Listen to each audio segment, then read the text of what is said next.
Dude, I got a little Freakazoid sticker today.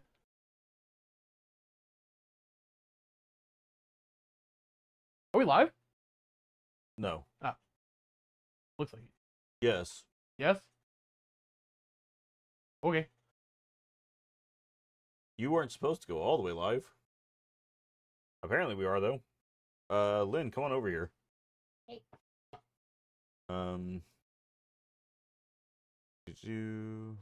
You. Your seat's warm. What's your left here? 1 second, since apparently this all got messed up and... Oopsies! You grab my iPad, too. Yeah, iPad is more important. Scoot this way some. Turn. What is this? We're gonna record. Biggest thing is over here for you. This is Justin and I. If you need to jump in and speak, you're gonna press that button. That will activate this mic in front of you, and then you're gonna watch the chat. Chat's gonna show up there. It'll show up over there. And we're not gonna mess with changing screens and such. Since apparently that's the way it jumped. Okie day. Well, welcome to the couch. Yeah, you can adjust it. Subtle adjustments. Subtle adjustments. So, we're gonna go ahead. Come back to this part in a minute. So, welcome to our first video for this series. How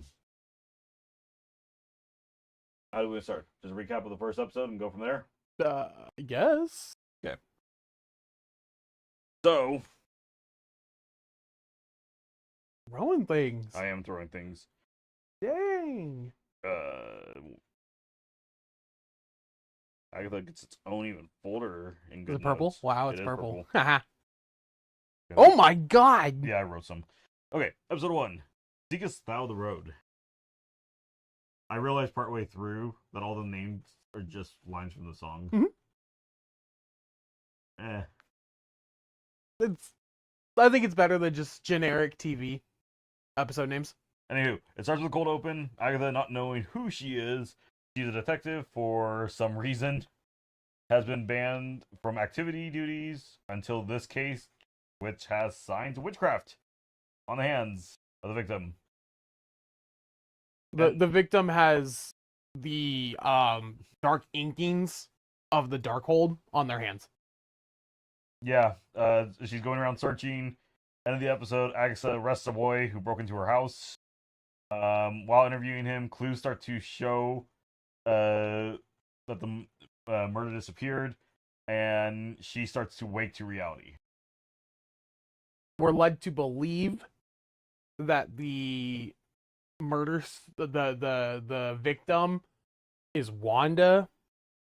It's never actually confirmed, but we are led to believe that, and that is why she's able to break the spell. Yeah. That's as far as a review, not a review, but a summary I wrote for that.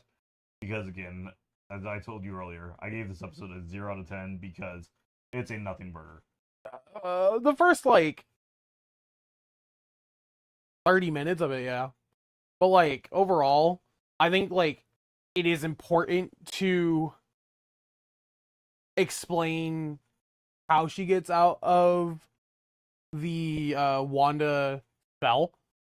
It really doesn't explain it.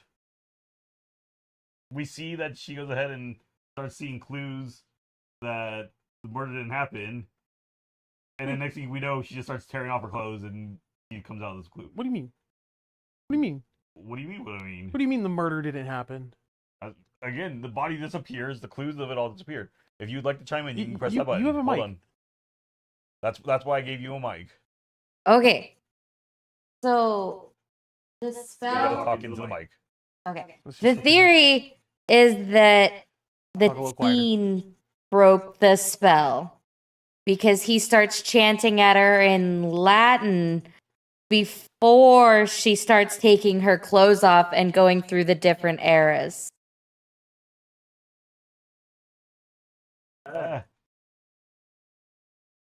Because that's in the that's while he's interrogating her, correct? Yeah. Okay.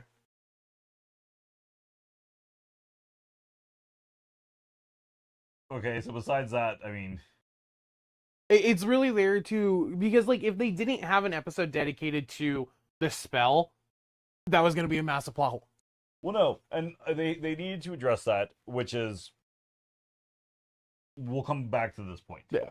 Let's talk episode 2 because it really the way to correct this, in my opinion, we have to finish talking episode 2. And like I agree with a lot of your notes on episode 2. That let's get into it. I agree with a lot of your notes on episode 2. But so I was at a 0 out of 10. You were a this is on, I don't know, like a 4 maybe. yeah, I texted it to you. yeah, but I also have averages.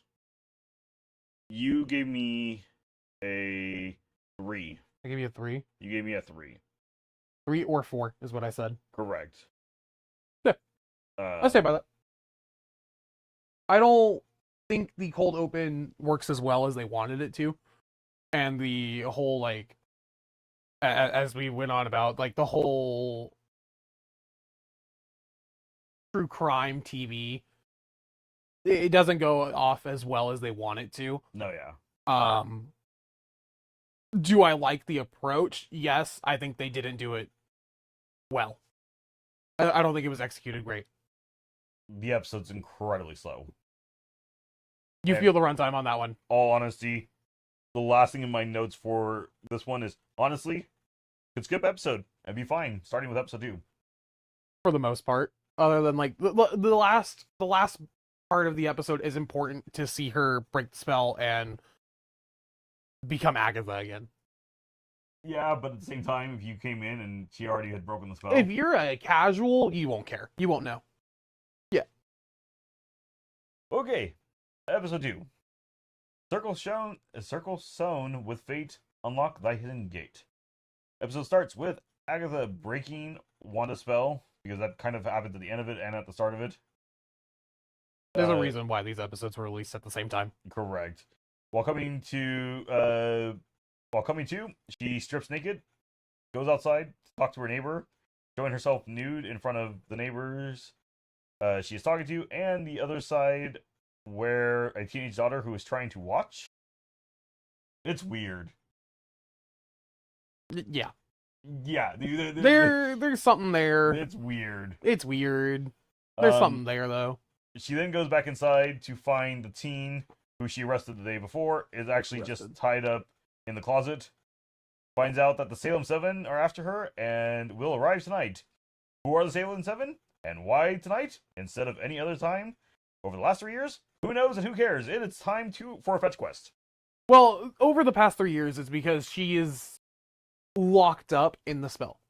There's no reason to go after her and kill her or whatever if she's already imprisoned. But the reason that the other witch shows up is because the Salem 7 are already in the way while she's still in the spell. Remember, she shows up during the crime scene cold open. Yeah. So it means the Salem 7 are already on the way. So why wait I don't 3 know. years? I don't know. The whole Salem 7 isn't very well explained. They go on their fetch quest to gather the coven to open the witch's road. They go gather 3 of the other witches while admitting Agatha. While doing so, Agatha admits that her main ability only works if everybody blasts her with their powers. Why is it thrown out? It's straightforward as a sign of good faith. We'll come back to that in a minute. Back at the house, Agatha steps outside for a second, just so we can see her new outfit. Turn around and step back inside. There is no reason for that scene. You cannot defend it. No, I'm not going to. I just think it's funny because, like, the I don't want to say the director. I don't know exactly who it was, but somebody higher up had an interview about that scene specifically, and they brought up about when Kevin Feige reviewed it, and he went, "This scene's literally just to show her new outfit," and they go, "Yeah," and he goes, "Okay." I just think it's funny. They then gather at Agatha's house, point out they are still missing one. Agatha goes and grabs the random neighbor to use as the fifth. They then sing the song Down the Witch's Road, which, in my opinion, in this version goes way too long and is way too auto-corrected. And I can make better notes of that after we do the episode 4. Okay? I know we're on opposite sides of the road, but you got to give me that one. Yeah. The Salem 7 start to attack the house. The road originally doesn't open. Agatha then tries to get everyone to strike her so she can steal their powers, because we've now reverted back to aggressive Agatha, I guess. Teenager then runs down the stairs to tell them the Salem 7 are attacking, and just in time, the door then opens and they all rush onto the road. So it's long because I believe they have to show the entire song for it to make sense. If we only got a snippet of the song, I would be unhappy about it because it's supposed to be an incantation. But it can be an incantation. It feels drawn. I do agree with that, Back to and the I chorus and I think that's the chorus over and over again. I think that's because it's jumping back and forth between the teen scenes upstairs and the Salem 7 and them going back down. So I'll be honest with you, if they did the chorus pretty much one time and then did the incantation of the whole song, I would overlook the auto-tuning. Because the auto-tuning is bad. It is way auto-tuning. It's specifically when they're harmonizing. I know what you're talking about. It's specifically when they're harmonizing on the chorus. Yeah, and it's really obvious that they can't sing, which is sad because they're all good singers. And again, we'll come back to this part in episode 4, apparently. Lynn has a note. Lynn wants to jump in. I could only think the reason they would make it sound that bad is to show how discordant they are with each other at this time. But it's not that they're trying to make it sound bad. They're auto-tuning it to make it sound more harmonized. I don't know. They sounded awful no matter what. I thought it was intentional. Because you can hear the metallics of auto-tune. Auto-tune has a very metallic sound. Yeah, but what she's saying is that she thinks it's intentional to show that. And like, I can see that. I can see that being a possibility. I don't know. Because I'll wait till we get to episode 4. I actually wrote like 3 pages for this review. For episode 2 or For episode 3? 2. Okay. So in my opinion, this episode is far better than episode 1, and again, a fine place you could start. I wish episode 1 didn't happen, and this episode was stretched over the 2 episodes. So as I was explaining earlier, Like if it was like an hour and a half season premiere. no, you can still split it as 2 episodes. But what you do is you go ahead and you start off with the last few seconds of WandaVision, because that's what starts and sets up this entire show. We already have it filmed. They don't have to refilm it. They legitimately just cut and paste. Yeah. We can then do, for the next 10 minutes, a kind of quick speed through of what Agatha's been doing for 3 years, because we have to get the timelines back in line, since everything has to fit in the Marvel Universe now. We can't just have any side tangents. Other than Moon Knight. Other than Moon Knight. And then we could have started where realistically episode 2 starts. And that would have given it realistically, I think episode 2 is like 40 minutes. So it would have given it more about 60 minutes to go over. Because again, as I put it, Salem 7, who knows, who cares? Why are we worried that they're coming after us? It doesn't matter, we're moving on already. We do have, if you look at the credits, 3 animals that we see during the episode. They're all credited as part of the Salem 7. Cool. That'd be a cool note to know while watching the episode and not have to look up the credits to find out.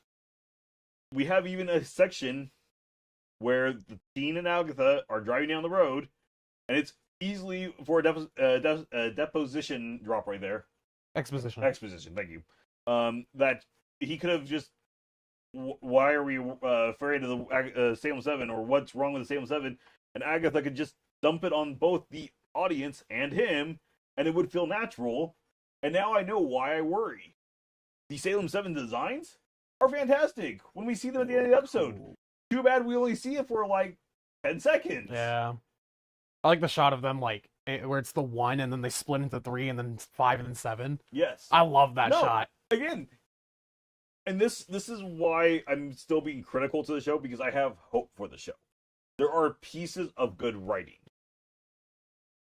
but again, pieces, and I feel like I'm back on the like first 2 episodes of the Acolyte, because I was in that same boat, that there are pieces of good writing and pieces of a show that could be good, and I had high hopes for that.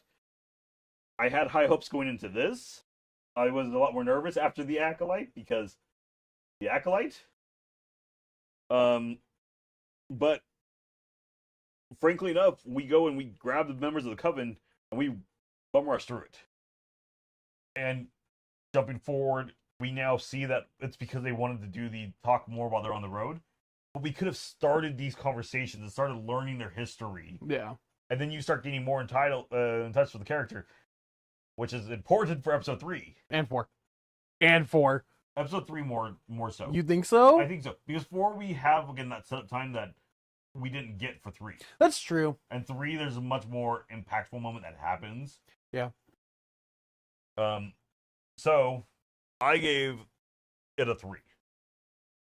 It was rushed. It is a rushed episode because, again, there's so much happening that needs to be spread out and we need to explain. And we're not showing, we're not explaining, we're just, this is kind of going on the road and we're moving on. Go for it. I think I gave it a 6, if I remember right. You gave it a 6? You gave it a 6. I like, so out of our group right here, I'm the most into horror films. So my scores are going to weigh a little bit higher based on how the episodes look. And I really like the way that the Salem 7 are shot and the way that they attack the house and all that. I really like a lot of that. Correct. And I would agree. But I think you're giving too much if that's the main thing that pulled you forward into it. You think so? I think so. Well, because, like, I would go with a 5. But then, like, I really like those scenes. Okay. So it's a 6. Then I can justify it. Yeah. That's where written notes ended because I forgot to finish writing notes. For 3? For 3. So 3 is we finally opened up on the road. And we finally get to what our series cadence is going to be. Yeah, so we start off on the road. Mrs. Hart, I don't know what her technical name is supposed to actually be. That's the only one I remember. Sharon. But even that sounds wrong. Initially steps off the road and starts getting sucked down into the road. They save her. She throws a fit. Straightforward. I love the actress because, like, I love that 70s show, and she's such a funny actress, and I wish they had done more with it. They keep her so just kind of, you're just off to the side. I'm like, you're paying for her to be here. Use it. She kind of complains that it's been kidnapping. They see a house. They decide to go into the house, and they figure out by a clue, a riddle, that they need to drink the wine. They figure out it's their first trial. Yeah. Of the road, and they need to drink the wine. Drinking the wine poisons them. Oh, no. Once they step into the house, they get, like, different clothing. Yes. Based off of this episode and episode 4, we're going to assume that every episode trial is going to be themed differently. So, Yeah. for example, the theme for episode 3 was like Modern Housewives. Yeah. And like Pretty Little Liars, I believe was no. Then has a note. The show that they were referencing is Big Little Lies. Close. There's even a line where the witches are talking about it in that universe under a different name. And Big Little Lies is a really big, like, Hulu title, which is why Disney Plus is referencing it. Gotcha. Never would have got it. Mm-hmm. I think that's cool. I like that a lot. Anywho, during the trial, they have to drink the wine. And they each start to get visions from, I'm assuming, their past? It's not very clear. It's not very clear. But again, this is also because we didn't really have proper character set up beforehand. Correct. Which I think does hurt this episode where it's trying to shine. Yeah. Because straightforward, like it. There are I will say a couple creepy scenes. Like nothing scary in the show No, yet, not yet. but there are some creepy scenes in it. But again, it's one of those things we're watching, and should I care about the random visions that are happening? I don't. I get that these are supposed to be our important characters, but cool. Random guy shows up and starts to try to drown one of them. We're assuming that's who. What's the term? Bounder. Bounder. Um, We're assuming, and based off of further stuff in episode 4, we're still assuming that. we get the mother of one of them showing up, saying that she can't save her, and screams. That's a better scene now. No, like, it is. Now, But again, it's one of those things it's one of those things where if they took the time to set up the characters beforehand, these it would have scenes been a lot far more better. impactful. Yeah. Like the scenes would be more creepy too, because we would know kind of what's going on. Because again, one of them looks like they kind of go back to like the time period of the Salem witch trials, which cool, fascinating. Why do I care? Because I don't know anything about this character. I don't know what they've done, what horrors they've gone through. Sure, when we get to her episode, because that's really what the series is now just become, is hey, we're gonna get an episode dedicated to one character at a time, which is fine. It's fine. It makes sense. But we introduced all these elements in episode 3, and I have no reason to care at this point. Yeah. We heard that Agatha gave away her child or whatnot for Darkhold, so Agatha gets to see the Darkhold in a baby crib. Yep. She gets the least of the like traumatizing views. Yep. And I know it's supposed to be more emotional, traumatizing to her, but everybody else is just like, oh, we're all dying to these different situations. I got to see a baby carriage. Yeah. You have a note? If you want to chime in, you're more than welcome to. Okay. I know I'm being a little critical. I feel like you're not taking into account that she is wearing her child's hair in that necklace around her neck. Yes, it shows in the first episode. And it's a common thing from that the time period. I get that, but further clarification required is what you're saying. Yeah. Again, it's one of those things that's a quick flash, and who's not to say it's not her hair? Because, again, we never really go into any of that. Yes, but it's something you can kind of infer from the period that Agatha's from. Okay. But can I review for a quick second? What? For those of us who do not really focus more on that period of and witchcraft and such, are others going to know? No, but you should assume it's important.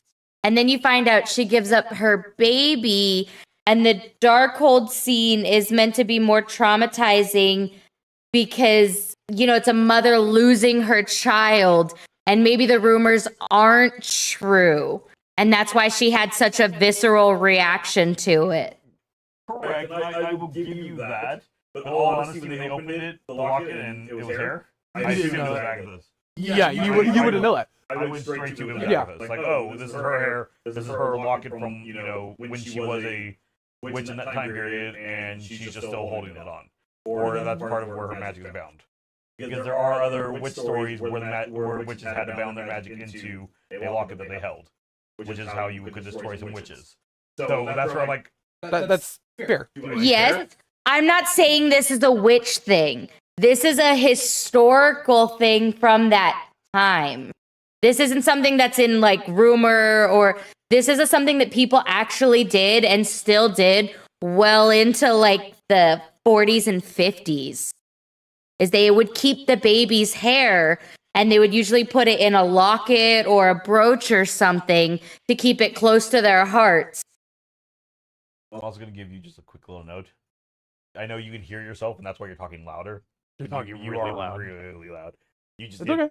You're good. I was just adding that in. If you ever, that was like, if you're ever curious how you're also doing, if you see that line that says Mike and Ox On the bottom right, you see how the colors are moving. we really want to try to keep that in yellow. You're fine. You've been tapping the red, and I do a little bit too. I'm just you've never done this side of it.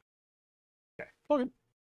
But no, you do bring up valid points, and that is a valid thought. It's just, again, Further clarification required. Because if you're coming from the If you're casual and you don't know these things, you're gonna make wrong assumptions, Correct. and then you're gonna get disappointed by the story that they're trying to tell because you're confused. because you're confused. I feel that maybe this wasn't meant for like casual viewers though. It feels a lot like it's meant for the people that know what's going on.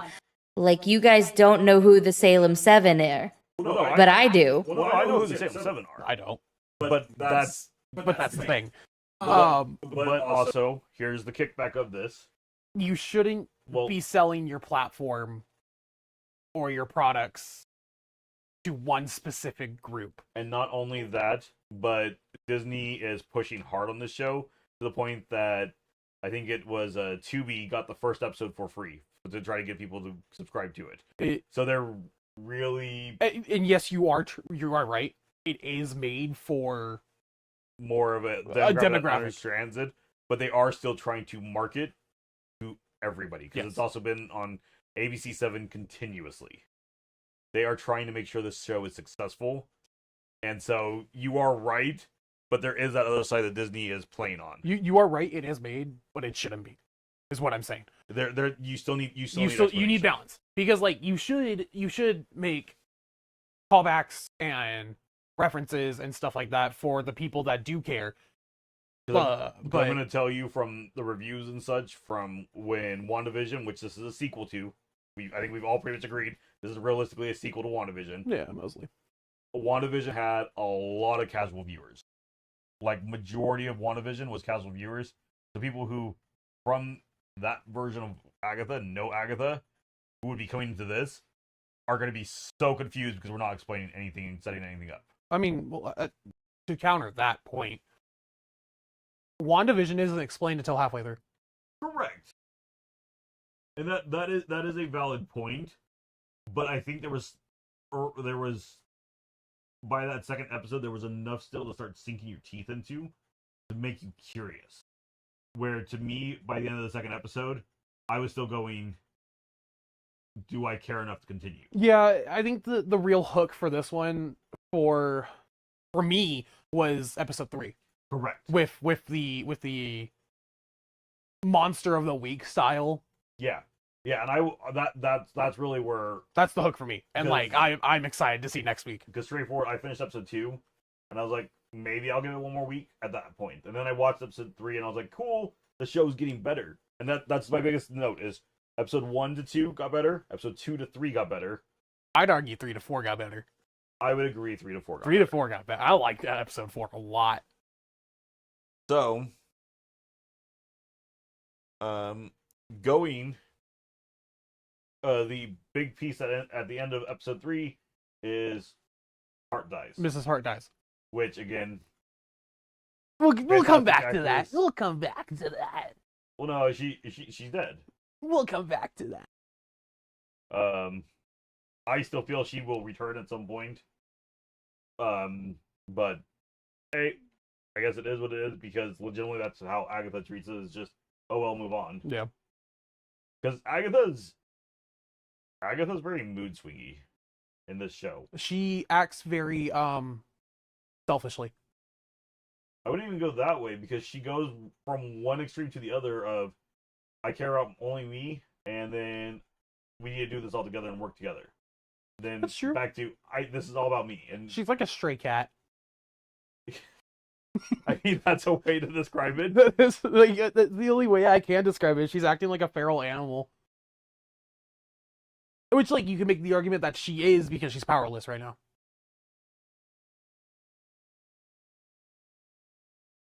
So episode 4, we start off with Them burying Mrs. Hart. yeah, And then they go, our coven's incomplete now. So we need to summon a new Green Witch, a replacement Green Witch. And abracadabra, it's Aubrey Plaza. Wow! she's back from episode 1.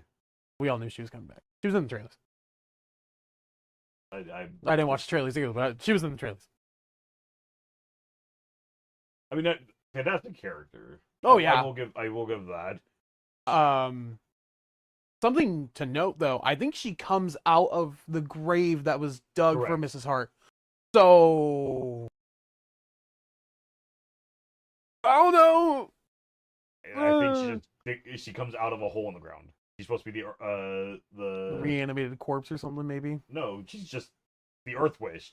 I She don't came know. out of the Earth. No, specifically like the plot that they buried Mrs. Hart in. Correct. It's the freshly dug dirt. No, where Mrs. Hart is buried. Yes.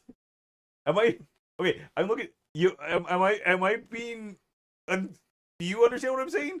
Okay. Okay. Okay. So it's just the fact that you don't understand the fact the freshly dug dirt that yes the body is in. It's still loose dirt. Okay.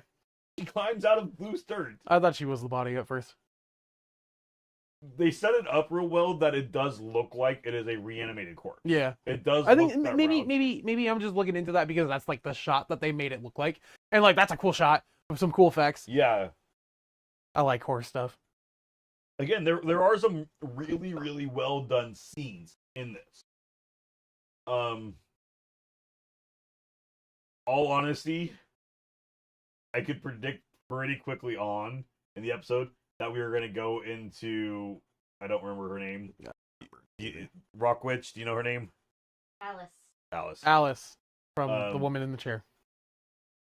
I was like, oh, we're going to go into an Alice episode. Okay, so like, which then confirmed my all we're going to do now is go episode by character. Which I'm okay with that. It's okay. It fit, I think. I'm more okay with it because of the end of this episode, which we'll get to. If it was all just like last episode, then I wouldn't be as okay with it because we really don't get last episode was good setup for what we're gonna do. Yeah, but not character explanation, yes. character growth. Yes. I will say, and this is nothing to do against anything, I understand where on their purple carpet they were making the comment that this is going to be one of the gayest shows Marvel did, because this episode makes it very clear that they're going to lean hard into that. It's gay. Which, whatever, that was a choice. Doesn't bother me one way or another, but I now get why that comment was being made. Because, again, Disney did this with The Acolyte also. The first 2 episodes kind of kept away from anything that would be push off some fans and be a little bit more controversial to some fans. Not all fans agreed to seeing that stuff in these kind of shows when the characters are rewritten. I don't care. Straightforward. When we got to the Space Switch episode of The Acolyte, I just thought it was funny because it was just poorly written. Yeah. That was my biggest grief with it. Frankly enough, the show became bad. It was funny. I think this is written well. It's written good. We're getting better writing. Better than most.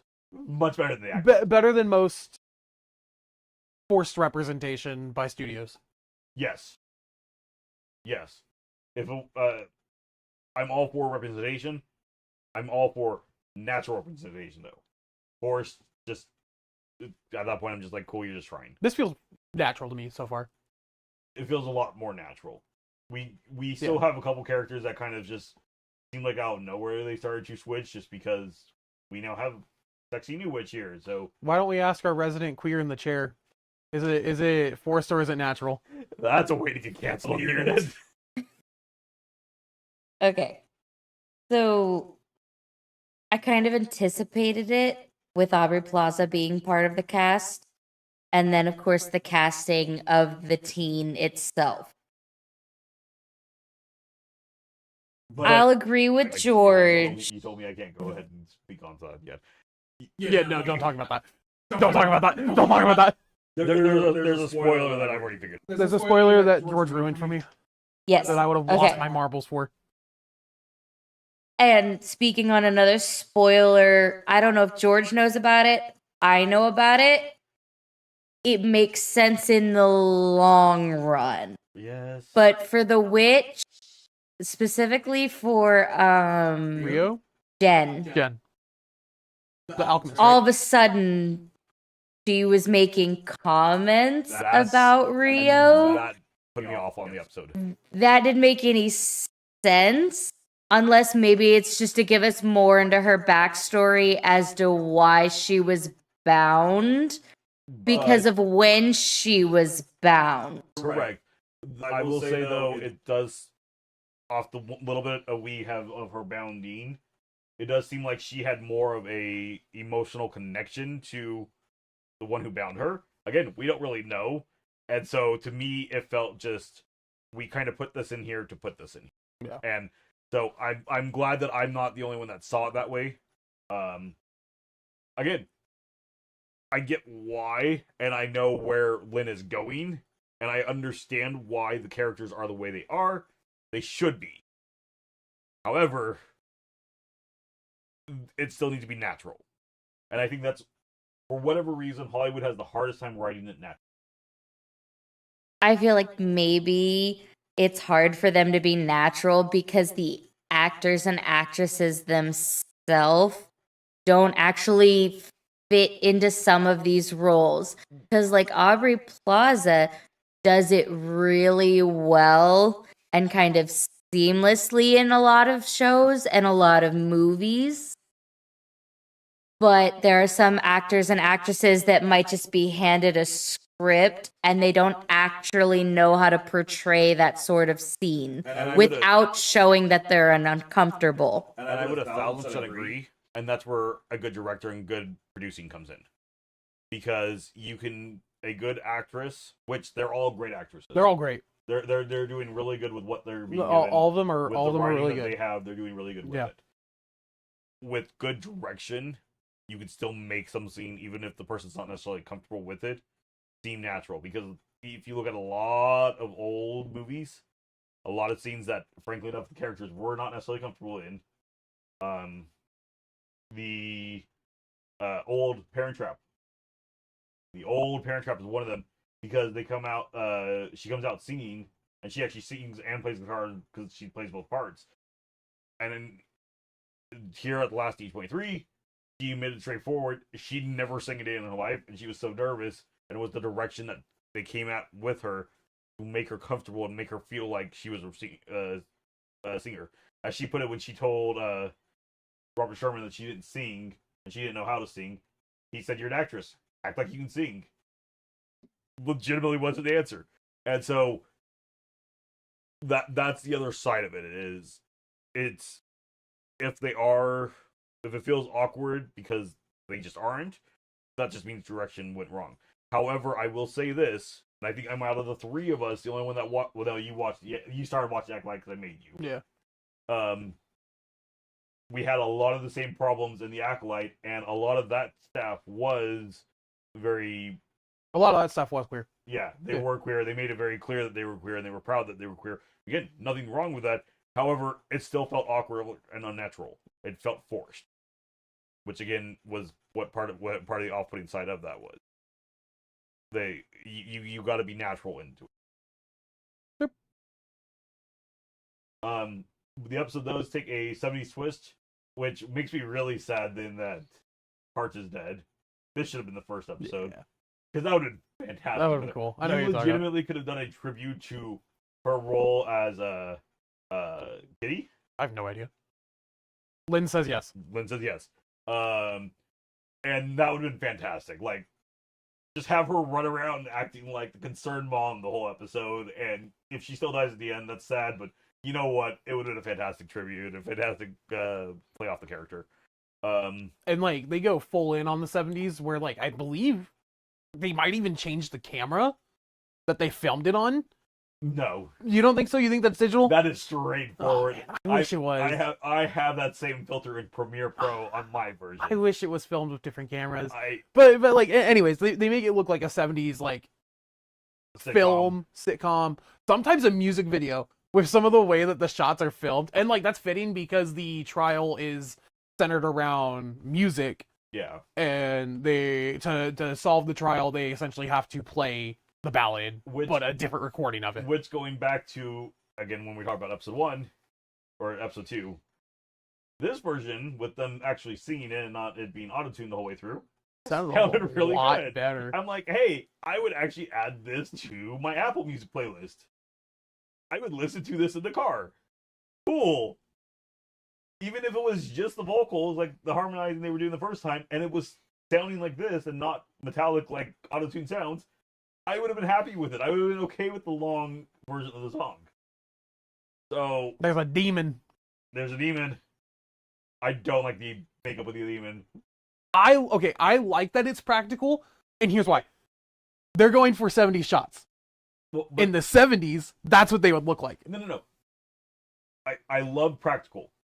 Anytime we talk about it, practical effects, I will always think over. Are you saying it looks like Dookie? Oh, it looks god awful. That's what I'm saying.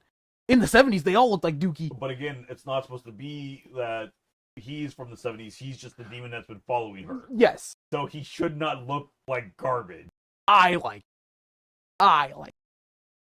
And they do like this really cool tracking shot that reminds me of like Halloween or something, or like Scream or something, where like Those Killer Clowns use a lot of those same shots. I'm like, I feel like I'm watching a scene. I love it, dude, because like they do this really cool tracking shot through the room where they're going past everybody because it's supposed to be following the curse, and like it's so, I love it so much. There are some cheesy shots, and those I felt were purposeful. The monster could have looked more like not garbage. I like it personally. I like that it looks like garbage. It looked like somebody went to like Spirit Halloween and was standing up on like rigging and just screaming in the corner. Okay. Lynn has a note. Okay, so I'm gonna play devil's advocate with Justin here for a second. What if that's the point, though? Because it's not how the curse was originally supposed to look, but now the trial has adjusted the curse's look like it did everybody else who stepped into the room. But we know that the body of the monster did not change because his claw marks have stayed the same on every person. Because Alice has the same scarring From before. from the talons. So the monster that is how the monster Yeah. was meant to be designed and looked. I don't know if maybe it just didn't come out the way they wanted to on day of shoot, and they said this is what we got and we went with it. Because they also There's a lot of quick shots on it. It does not stay on it long. There's a lot of cutouts also where it feels like the shot was maybe longer and they just edited it out. Because it's a weird cut away all of a sudden over and over again. So I think it's more so they meant for it to look good. They don't want you to look at it long. They don't.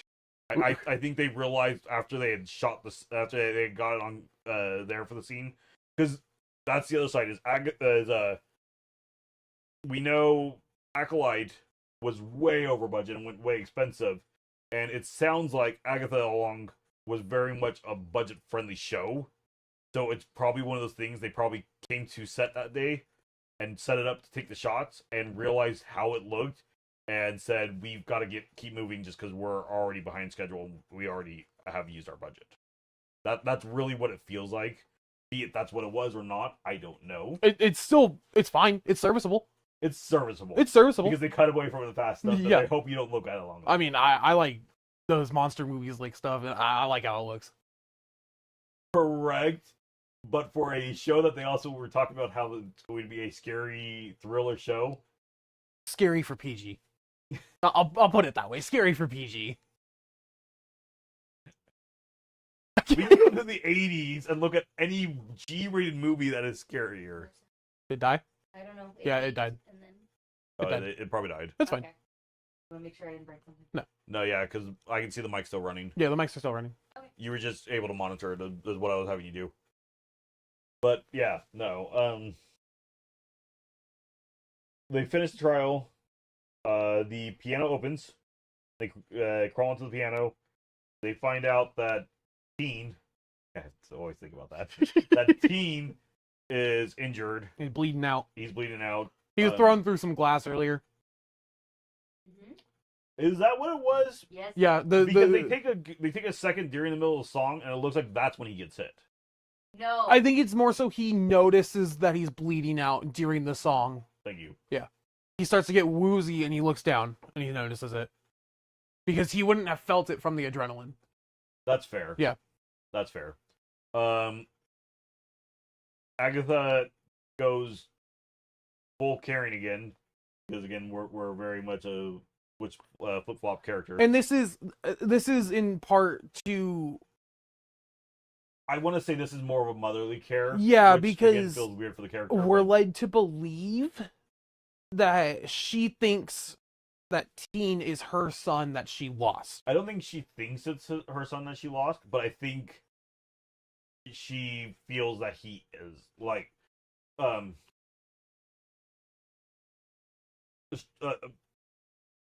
do I describe this? We'll go back to cats since you said she's kind of like a stray cat. Okay, if you have because this happened over at the park, a bunch of cats, and they have kittens, and a kitten dies, another cat will adopt that kitten and treat it like their own, because it's not their kitten, but that motherly instinct is kicking in. Yeah. And I think that's what they're trying to portray in that shot. But Agatha isn't very open with her emotions, or open at all, for that matter. So we don't really get to hear or see that. Correct. Which I think is holding that part back. But yeah, especially because when we get a lot of scenes of it's just her sitting with him while he's asleep, you could have easily done some good character development and character growth of her talking to him in his sleep. Correct, or some scene. But like they display like her anxiety of it, like her biting her hair, biting her nails, stuff like that. They display that. It's more showing, not telling. I think that's okay. Well, showing we when doing films and such, we always want to show, not tell. Yeah. But at the same time, again, if you're really pushing that, again, we're assuming. We are making assumptions here at this point. Yeah. That if that's what they were trying to do, then even if she has a little dialogue, and it kind of sets up that that's what they were trying to portray, because I can't remember the actress's name. Please go on. What's her name? Catherine Hahn? Nope. Aubrey Plaza? There you go. Confronts her later on in the episode, and says that that's not your kid. That is not your kid. That's not your son. The boy is not your son. Something like that. Yeah, and that's when she snaps back into angry Agatha. And spiteful. Yeah, it's she flip flops a lot. There's a lot of flip flop, and this was a criticism I had of Acolyte. We didn't do a video on the Acolyte because Acolyte had a lot of. I didn't watch all of it. Forth of it, but that was one of my big criticisms also from the Acolyte. Was that they flip flop a lot? Our main characters continue to flip flop based on however the plot needed them to in the next episode, or later that episode. And straightforward, I hate to say it, that's a complaint I have right now because that's again how this series is running. I think that's a fair complaint. Yeah. Again, I'm hoping that we're going to continue to go forward because again, this episode's better than the last episode, which is every episode has gotten better. Yeah. So I want to make a note that and this is a long shot because you could be right that it's just poor writing and her flip flopping back and forth, but from my point of view, watching it, it seems like they're overplaying Agatha's need for dramatics, and that Agatha herself is overplaying her need for dramatics to discourage them from looking further at her, from them seeing that, the boy is troubling for her, the teen is troubling for her, because she doesn't know who he is. None of us know who he is, truly, because of the sigil. So she is questioning, is he her son? Is he someone important? Why is he being hidden from witches at this point in time? And she's concerned. And you see that through little clips throughout the show is that the teen is incredibly disconcerting to her. And she doesn't trust any of the coven that she's with. So, of course, she's not going to tell them that she has this theory he's her son, because what if they try to hurt him? And she also doesn't trust Rio because she and Rio have had problems in the past. And then it's hinted at in episode 4 that Rio did something to her son. Rio did something to hurt her so badly that she became that awful, selfish person. And so maybe they're trying to exaggerate the selfishness to kind of keep you from looking too closely at why Agatha cares so much. And like we've said multiple times before, the boy being her son could totally be a red herring, throwing us all in the wrong direction. But at this point in time, that is the story they're trying to set up to hopefully get more of Agatha's story out as the series progresses and ultimately comes to an end. Yeah. I don't know. I just,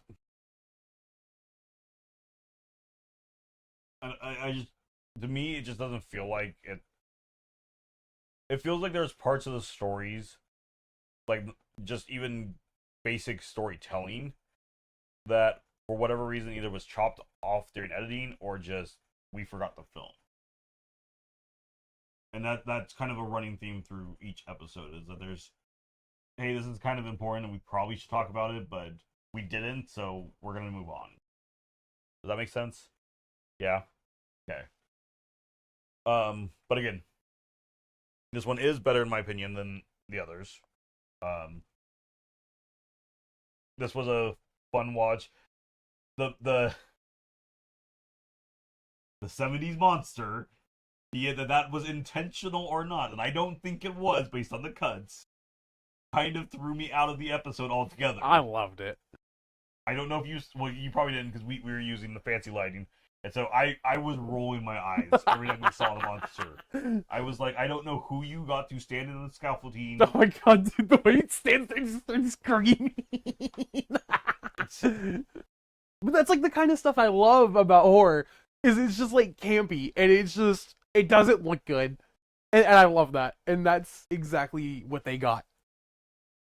What they got. I feel like nothing in this episode was meant to look good because, I mean, if you looked at Lilia's makeup, she literally just had eyelash extensions glued. They weren't even attached to her lower lashes. They were just glued upside down on her face. So going back to the beginning of episode 4, when we summon back in the Earth Witch, or Green Witch, or whatever. Green Witch. That was the cheapest of what I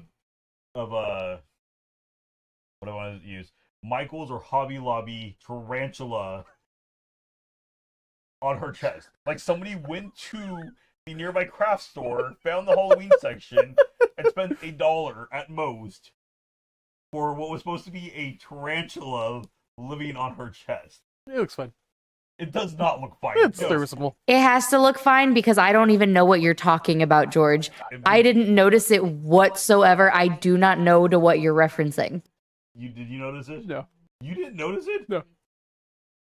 Okay, so I will have to pull up for them. Unfortunately, we're doing this live and this is going to up the way it is. But yes, she comes up. There is a static tarantula on her chest, and you can see she goes to pet it, and so you can see her pushing it to make it look like it's moving some. And by the time she turns and they start to walk, it disappears because somebody must have realized it didn't look good and they gave up on that idea. It only is there for like the first minute she's in the show, and then it's gone. You don't see it run away. You don't see any effects of little like fake ones running away. It just disappears. It works.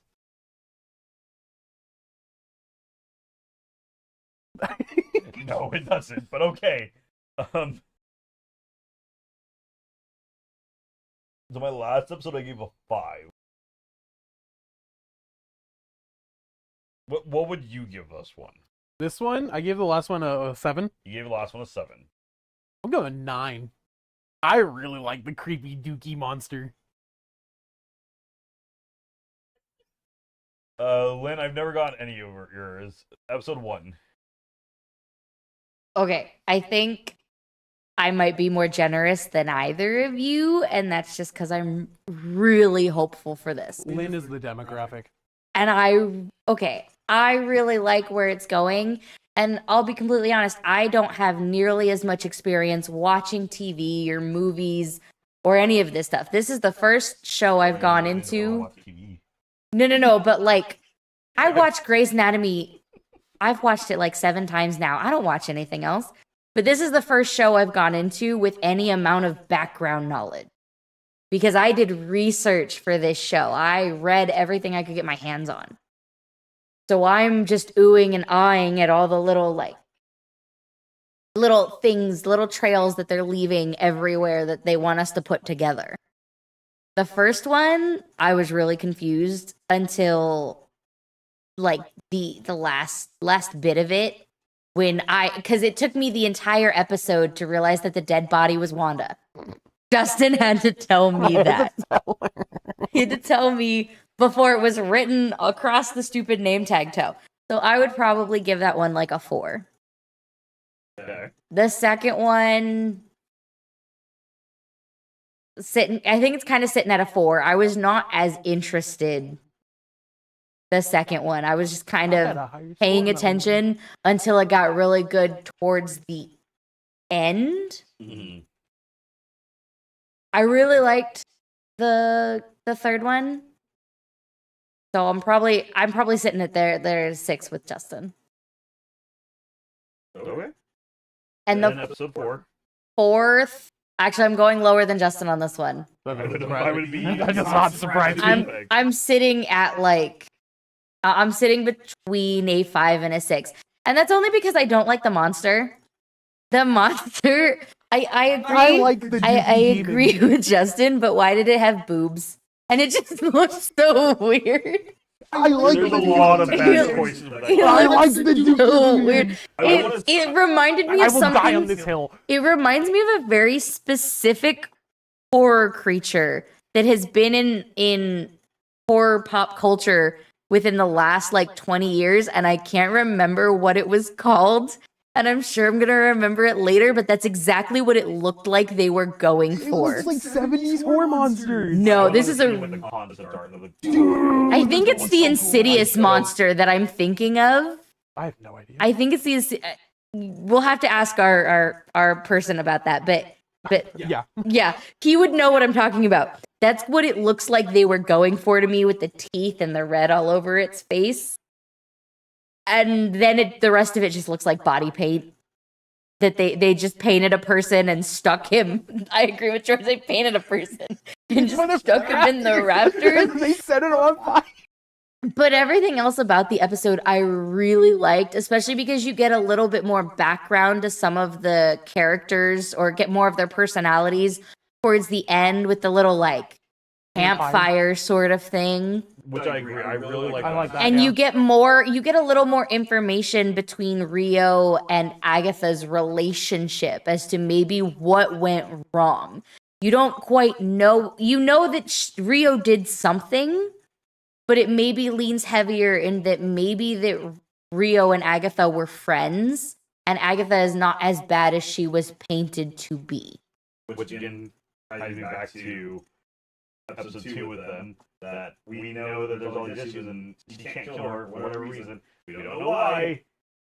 It's important, but it doesn't matter right now, so we're going to ignore it and move on. Yeah. It's not that she can't kill her. In episode 2, that's what Agatha says. she doesn't say she can't. She's bargaining with her because they do a flashback. She says, can you wait until I have my purple back to make this an even playing field? It would be more fun. Agatha literally says, you can't kill me. Yeah, there is actually the line at one point that you can't kill me, and she's like, I know, but I can watch you die.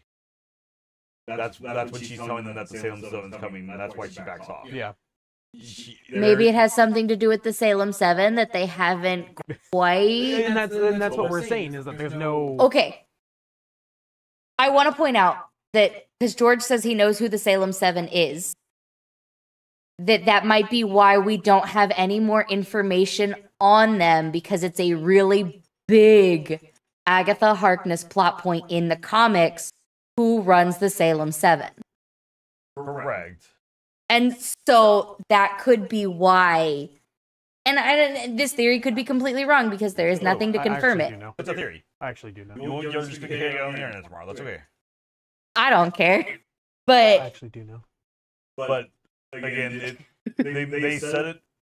So now that we've seen episode 4, they set up in those early episodes that there is a physical, emotional tension between the two characters. Yes. And I'm still on the side based on my previous knowledge. It's been a long time since I've read these comics. Putting that out there. But it easily could be because in the Witches comics and such, there are a lot of blood pacts. To me, that's where initially I thought they were leading to, is that there is a blood pact between them. But again, we don't talk into any of that. We didn't discuss any of that. And to me, that would have been a really good talking point, is that there is a blood pact between Agatha and Rio. Yeah, it's Rio. And if that's, like, that would be a good reason of why she can't kill her. Because again, she can sit there and torture her, but something holds her back from killing her. And yes, the Salem 7, I get where you're going based on what you're saying. But I don't know if that would be enough to stop her from going through with the act where a blood pact would have been. Make sense? Yes, that does make sense. But I'm thinking, sorry, I got lost in my own head. I'm thinking about something else. That she can't talk about yet because she doesn't want to spoil anything for anybody or me. Yes, but it falls in the same vein as where you're thinking, George. Is that thing might also be another reason why she can't or is incapable of doing anything right that moment. Correct, but and this is where I'm going to sit on the general audience side. All honesty, if I didn't know more into this all, and that whole first set of scenes happened, and you can't kill me, and she's like, I know, but I can watch you die. Why? Well, then that's why you keep watching. You're curious. You want to know. You need the answers. And I'll be completely honest, that's why I kept watching WandaVision, because I hated the way that WandaVision was set up the first time, because I'd never watched a show with a cold open. And I was just curious to see what it was, and I hated it. I remember texting all of my people that like know anything about Marvel, like, what does this mean? What does this mean? The guy in the beekeeper suit. I didn't understand why it was important. And my friend was like, do you live under a rock? You don't know who that is? And I was like, no, I don't know what it is. I don't know what that insignia means. I don't know any of it. And I was just frustrated. So I kept watching because all of the like diehard fans were like, keep watching. Keep watching. It's going to get better. I love WandaVision. Here's the kicker on that. And again, playing devil's advocate. How many generals are big fans of Agatha? How many generals are fans of Vision and Wanda? That's the difference. Is you're going to have people that didn't know anything about it and were just kind of watching WandaVision, trying to figure it out because they're invested already in the characters. And Vision died. And so they're curious what's going on and how does this take place. Where Agatha, sure, if you read the comics, you're interested. However, she's already made it clear, if you're a comic fan, that this is not that Agatha. They've changed that character quite a bit. Yeah. Well, like they changed her back in WandaVision. Well, no, but yeah. But again, if that's what originally pulled you to the character, They've changed. Okay, but we can argue that they've changed Wanda quite a bit but again, too. before Wanda even gets her own thing, Yeah. she has so much time that she's able to piggyback off everybody else, for you to get to love this version of her. Mm-hmm. Where right now we're being thrown into a show for Agatha, who's not the Agatha everybody knows of from the comics, and Where she had more screen time within her first episode of her first show than ever before in the correct universe. And I get that, and again, it is her show, and we could set it up, but we have all these other sublines that are supposed to make you curious, but at the same time, They don't carry the same weight. People are going to be questioning, why do I care? Mm-hmm. Okay. That Yeah, makes sense? that does. Yeah. Okay. I'm trying to be very fair to the show. And that being said, this episode shows that I gave it a 7. That's why I like to start talking to them. Okay. If I wasn't on this hill of Dookie Demon, I give it an 8. But I love the Dookie Demons, so it's a 9. So Dustin's just here for chaos. He's not here to Dude, make an he actual even looks difference. awesome. We're not having any discussions with him about episode 4 because that's what he's stuck on. Dude, it's awesome. So real quick, just kind of going over recaps of this. Episode 1, we have an average of 2.3 running. That's fair. I think that's fair. Episode 2, because again, Lynn actually and I are pretty close. We have a running average of 4.3 continuing. Okay. Yeah. What do you mean continuing? As in, like, for the series? Oh, okay. Okay, I thought you meant for the series or... No, these are just the individual episodes. Okay. Episode 3, we get to a solid 6. That kind of shows you how the curve of the shows have gone. Mm-hmm. Because again, episode 3 is where things are pretty well starting to get solid. Yeah. Episode 4 is a 7.16. Okay. That doesn't show very good for the first 2 episodes trying to get people hooked. No. Not at all. As we said earlier, the hook is in 3. The hook is in 3. And that's unfortunate. So, and I guess what the running average is come the end of episode 4. For the total season? For the total season. I'm going to go 5.6. Don't make me do math. I have no guesses. So the 4.95. We're just under 5. Out of 10. Not the worst in the MCU. It is not the worst in the MCU. And And we agreed going into this, that's what I wanted out of the show, was not the worst in the MCU. The sad thing is, I think the viewership may be worse than Secret Wars at this point. Secret Invasion. Secret Invasion. I think the fallout has already started to hit it. Because I don't know, I'm enjoying it. That's okay. Again, I'm still watching it, and I gave it a pretty good score. And I did say this in my Rotten Tomatoes review I did on episode 1 and 2. I said I would go back and update it as it goes on, and I will. I think in that I gave it a 3.5 out of 5. I was being generous because I saw that the episodes were getting better and they could get better, and I was trying to be fair to it. Or 2.5. I was like dead center in the middle of the road. At this point, if I'm going off Rotten Tomatoes for 5 out of 5 for the series, 3.25 before? I'm going 3.5. Yeah. So far. It's getting better, but it's not there. I hope we stay on track and get better as time goes on, and I hope we have a finale. I know this is a big hope, a big ask for Marvel Television, but I hope we have a decent finale.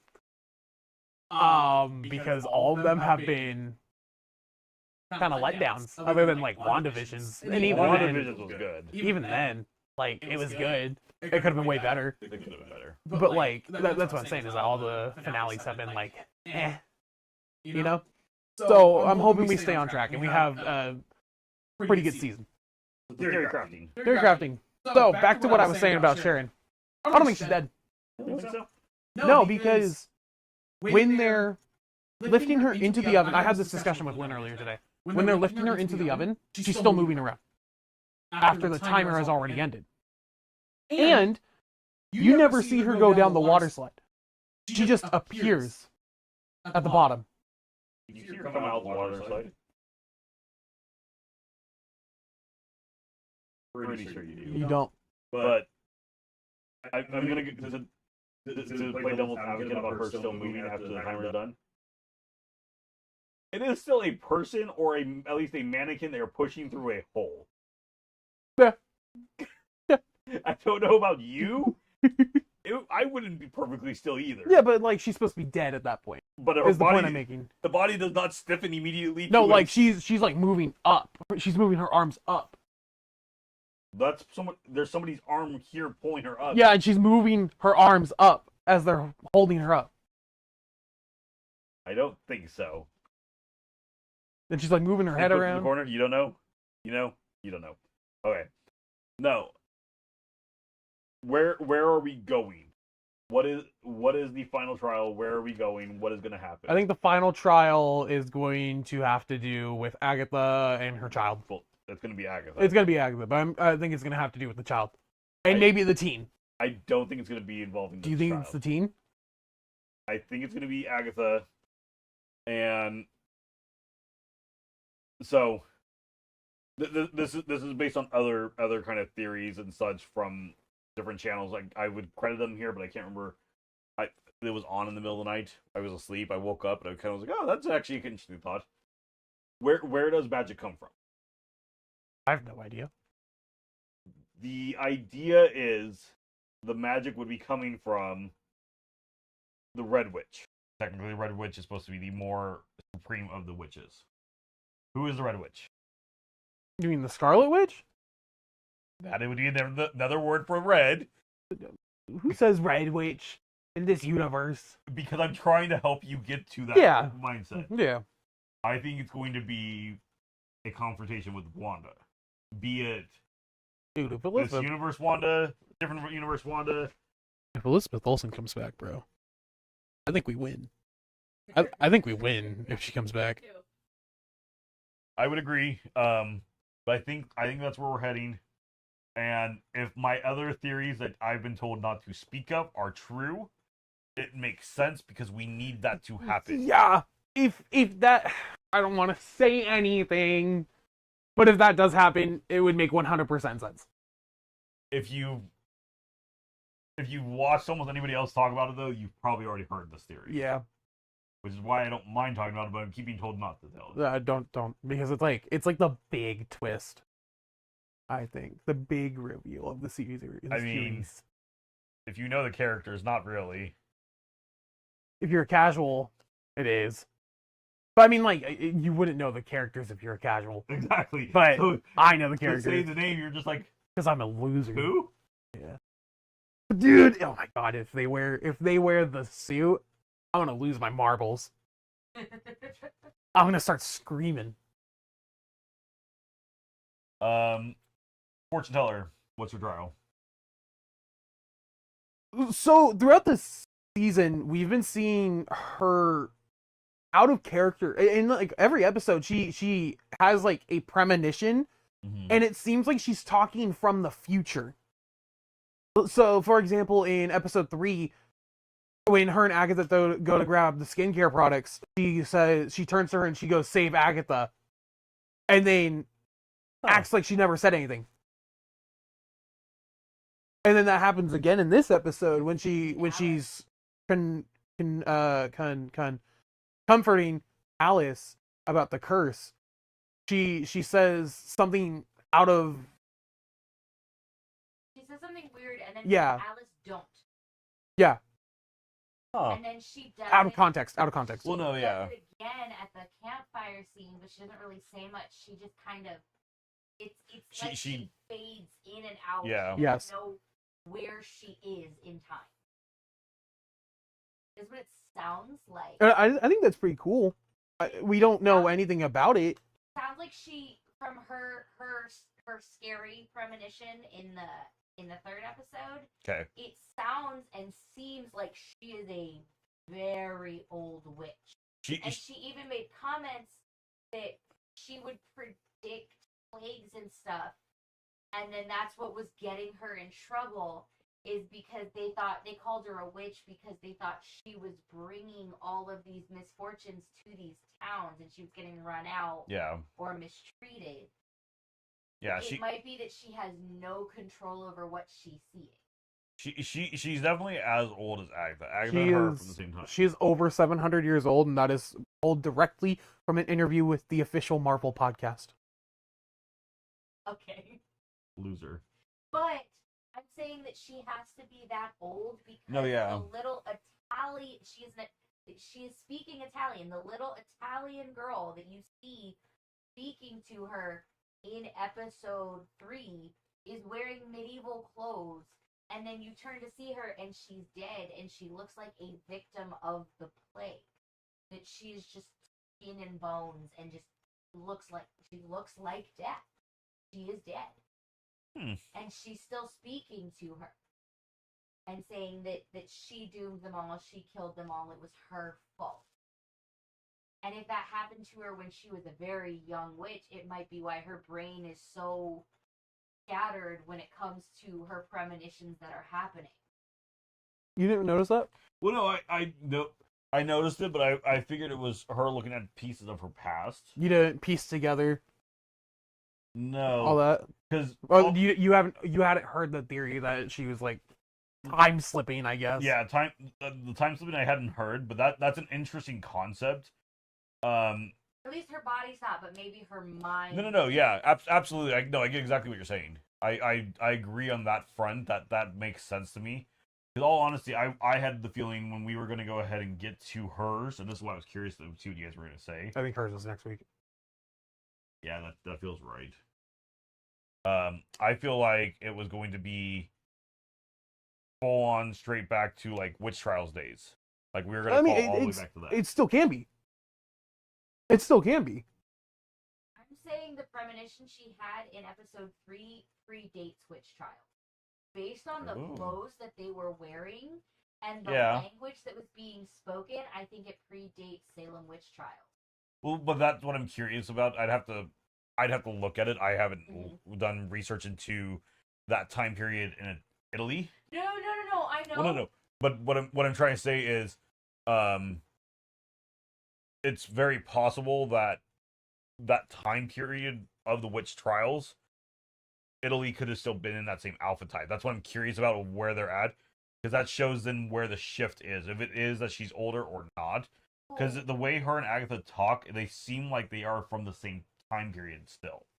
Yes, but so I want to point out that Justin just quoted some podcast that she is 700 years old. True.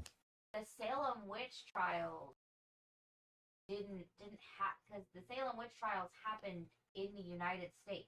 True. In the 1800s. In the 1800s. True. So it's only within the last 300 years. No, yeah. So it very likely could be that she's looking back way farther. My question is I know it's the official, but do they actually have the official knowledge of that, or is that what they are officially believing? That's what her script says. That's what her script says. That's what her script says. That's how she was scouted. I don't know if that's the right term, but that's how her manager pitched the role to her. Was that recruited? That's how she was recruited. Was she was playing a 700-year-old witch? Is this from an interview with her or with somebody like a source near her? With her. Okay. With her, it was with her and Catherine Ha. Okay. Yeah, then that changes a lot of my different thoughts. Mm-hmm. Just because, I mean, again, we know that she is speaking Italian. We know that her outfits are, again, either that period or before.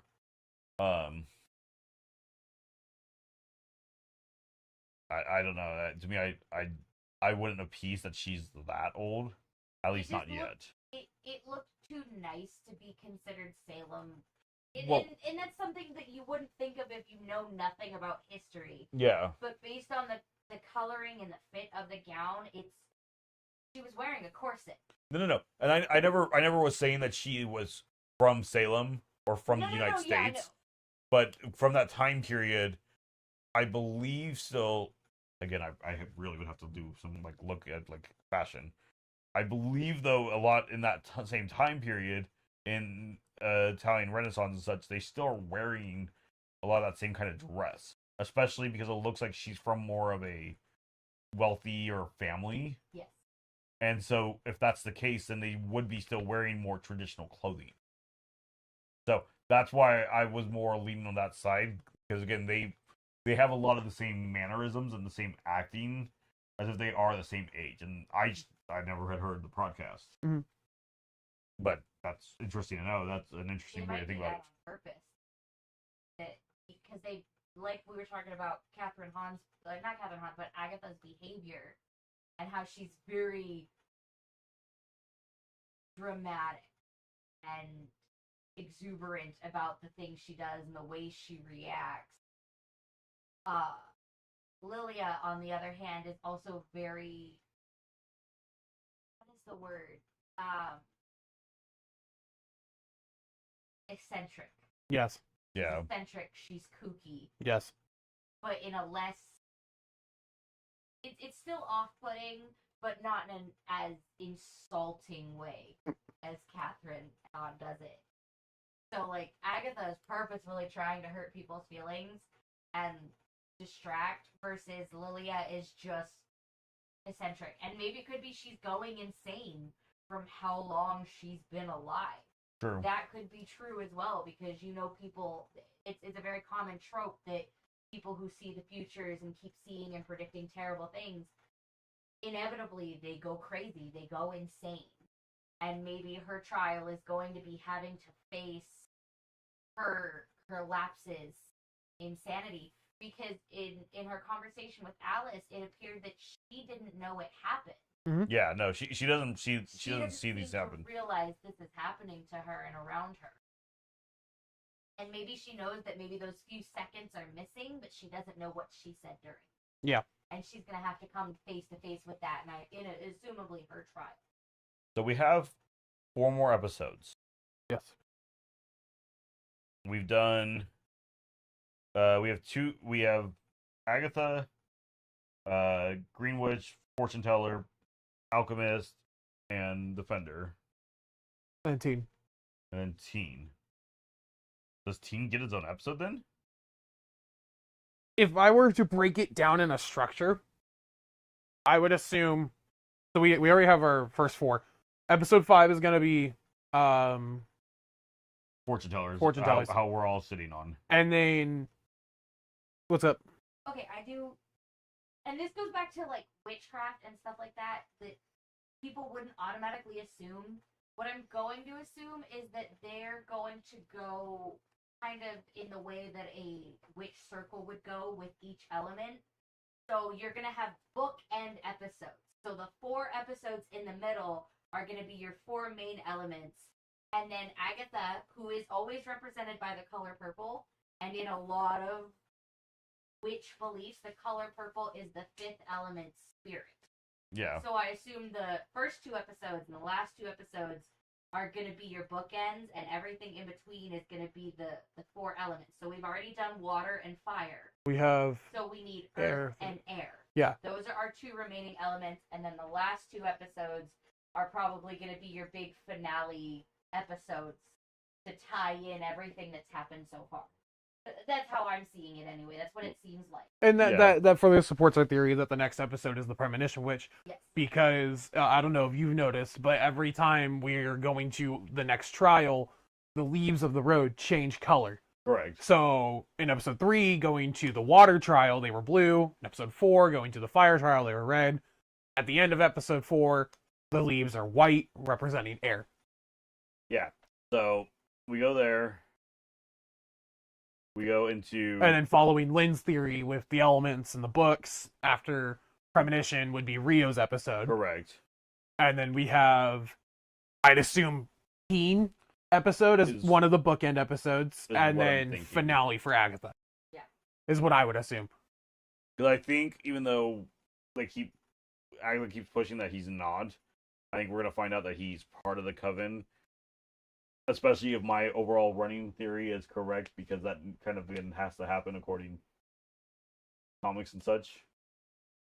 Yep. We have to have the setup. Yep. But again, that's a kind of a crazy theory, but not. I don't think it is. Yeah. I think it's more likely that it is going to happen than it isn't. After it's just how are they going to do it is my question. Again, unless you are going to let me speak, I have an idea play, for the final episode. We're going to give you 10 more seconds to click off the video, because we're going to talk about some potential big spoilers here. Is it long enough? Can I go ahead and... Okay, go. Okay. Final episode. Teen is Wiccan. Yes. The straightforward, the idea is Teen is Wiccan. And again, I think we're leading to the big... Agatha is going to, in order to get her powers, have to confront Wanda. Not necessarily a battle, not necessarily whatnot, but I think the final piece of it all is going to be actually coming down to Teen. I think Wiccan's going to have to go ahead and be there, and it's going to be the confrontation between both Wanda and Agatha, and that's where we're going to see him break from Agatha, which is going to either destroy Agatha, which does happen in one of the comic lines. Why? Because, again, we need Young Avengers to somehow form.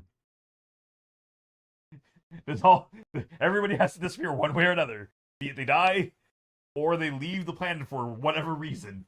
Yep. Just happens. Yep. But I think that's going to be the big final confrontation. I think we're going to see the battle between Agatha, between Wanda. Jean's going to get in the middle of it, and that's what's going to stop it. And I think based on the fact we're seeing more of this parental version of Agatha, and that's what they're kind of pushing towards, we're going to see her go ahead and... Like her original run.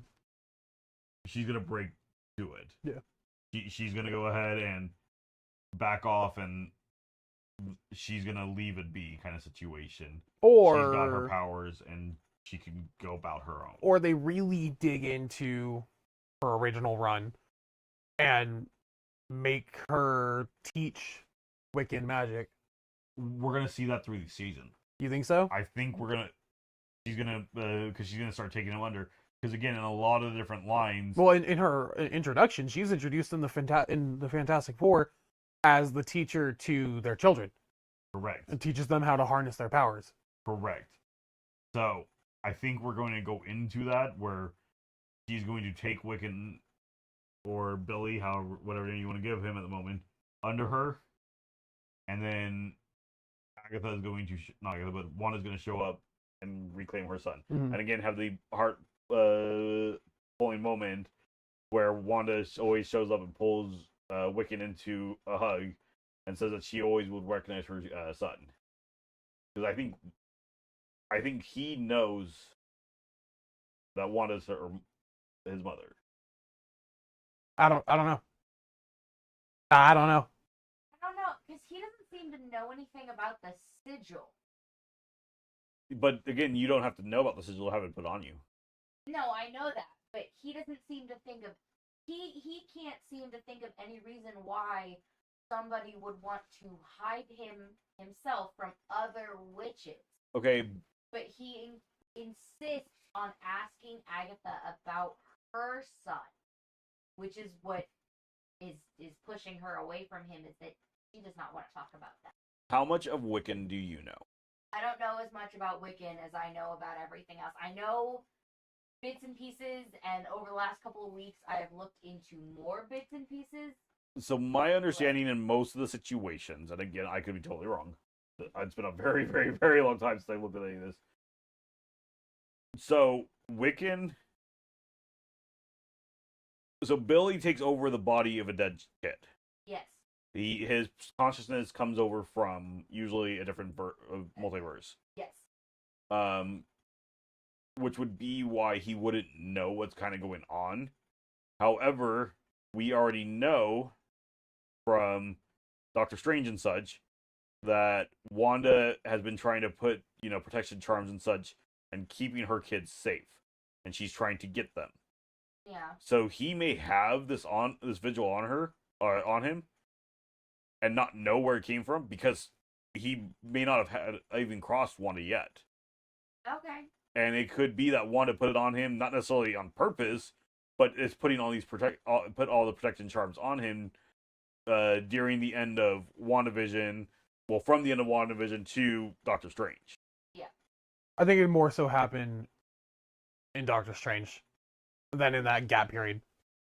It's debatable. It's while she has the Darkhold. Yeah. Because at the end of WandaVision, she hears them call for help. In the end credits scene, Correct. She hears her children specifically calling out to her for help. Correct. And that was never really explained in Multiverse of Madness.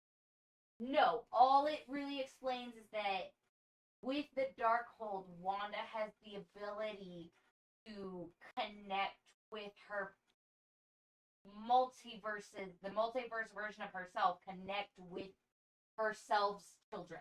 Exactly. And that's where I think we're heading. So I think, again, it's a very, in the comics, it's a very heartfelt moment with Wanda claiming back her son. Mm-hmm. And I think that's where we're heading. Wanda's, even though Wanda's technically supposed to be dead, is still supposed... she's only dead in this universe. Maybe. Maybe. Is she dead? The official MCU timeline book says that she is. How many times has the book been wrong before?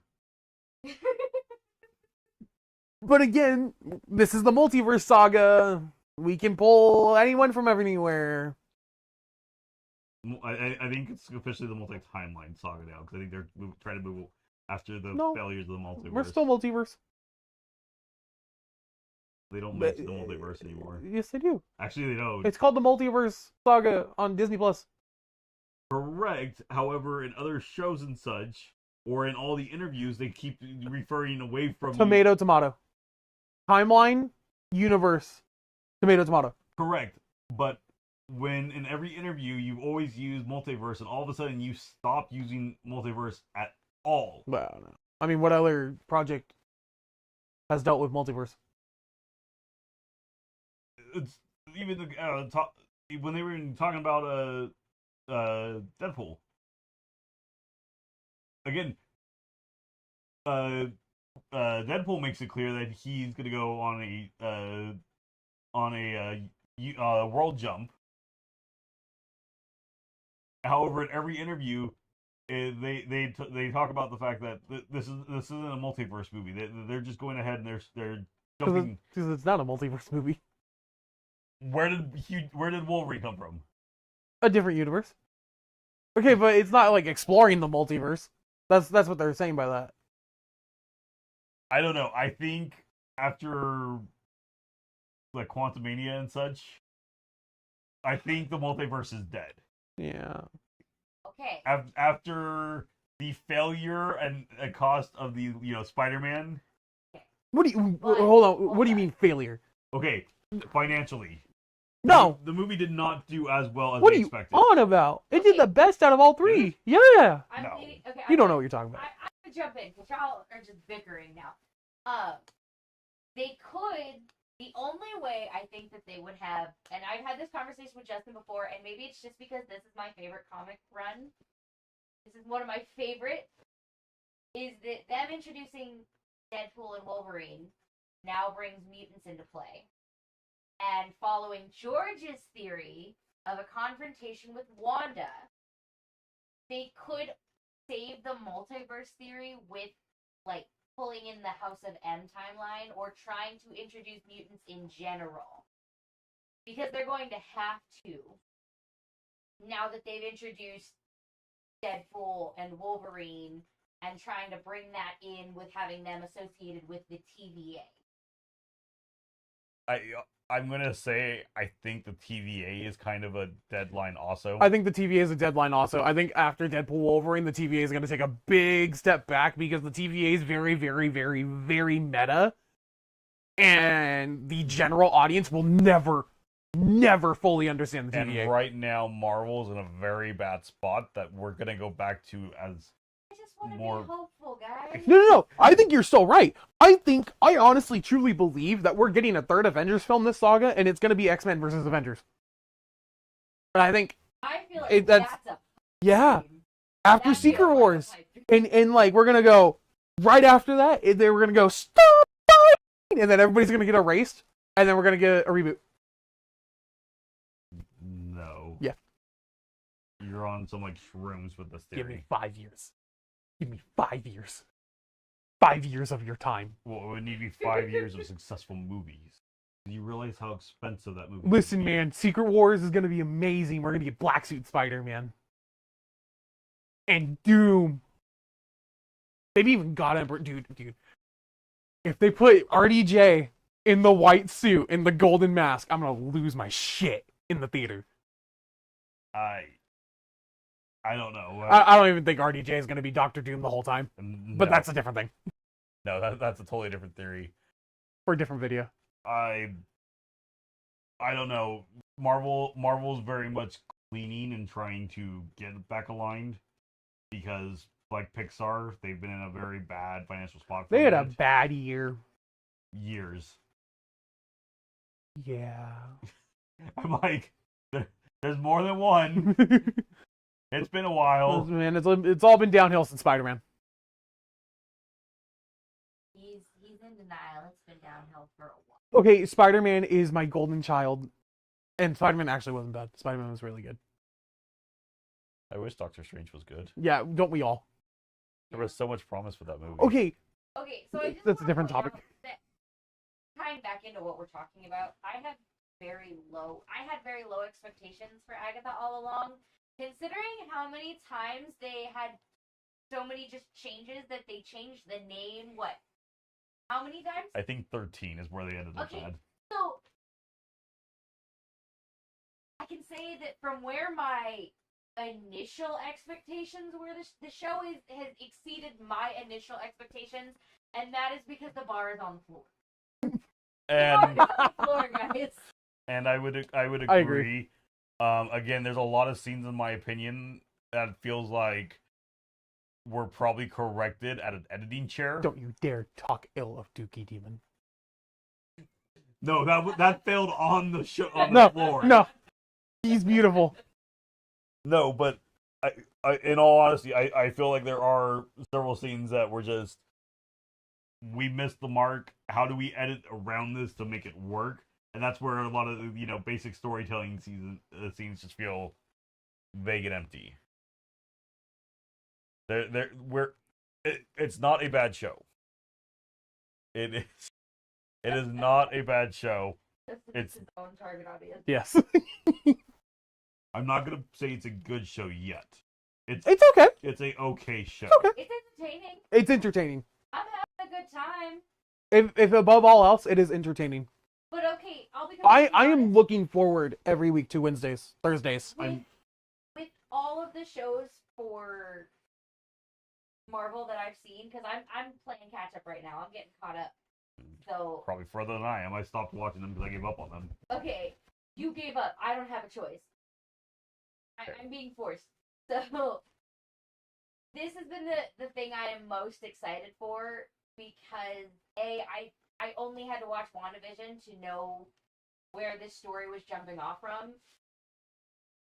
And it's not as bogged down by a bunch of other stuff that some of these other Marvel shows and the other Marvel movies, like messages they're trying to portray or True. themes they're trying to follow. I'm Yet. genuinely having a good time. I'm not going to say it's a good show because you're right. There are some major flaws with it, but at least I'm having fun. I'm having a good time right now. Yeah. We'll see where that feeling is at the end. 'Cause I will be honest with you. I think it was episode 6 of Acolyte. I will tell you it was probably my favorite. And do you want to know why it was my favorite? Why? It was so god awful. I belly laughed. Yeah.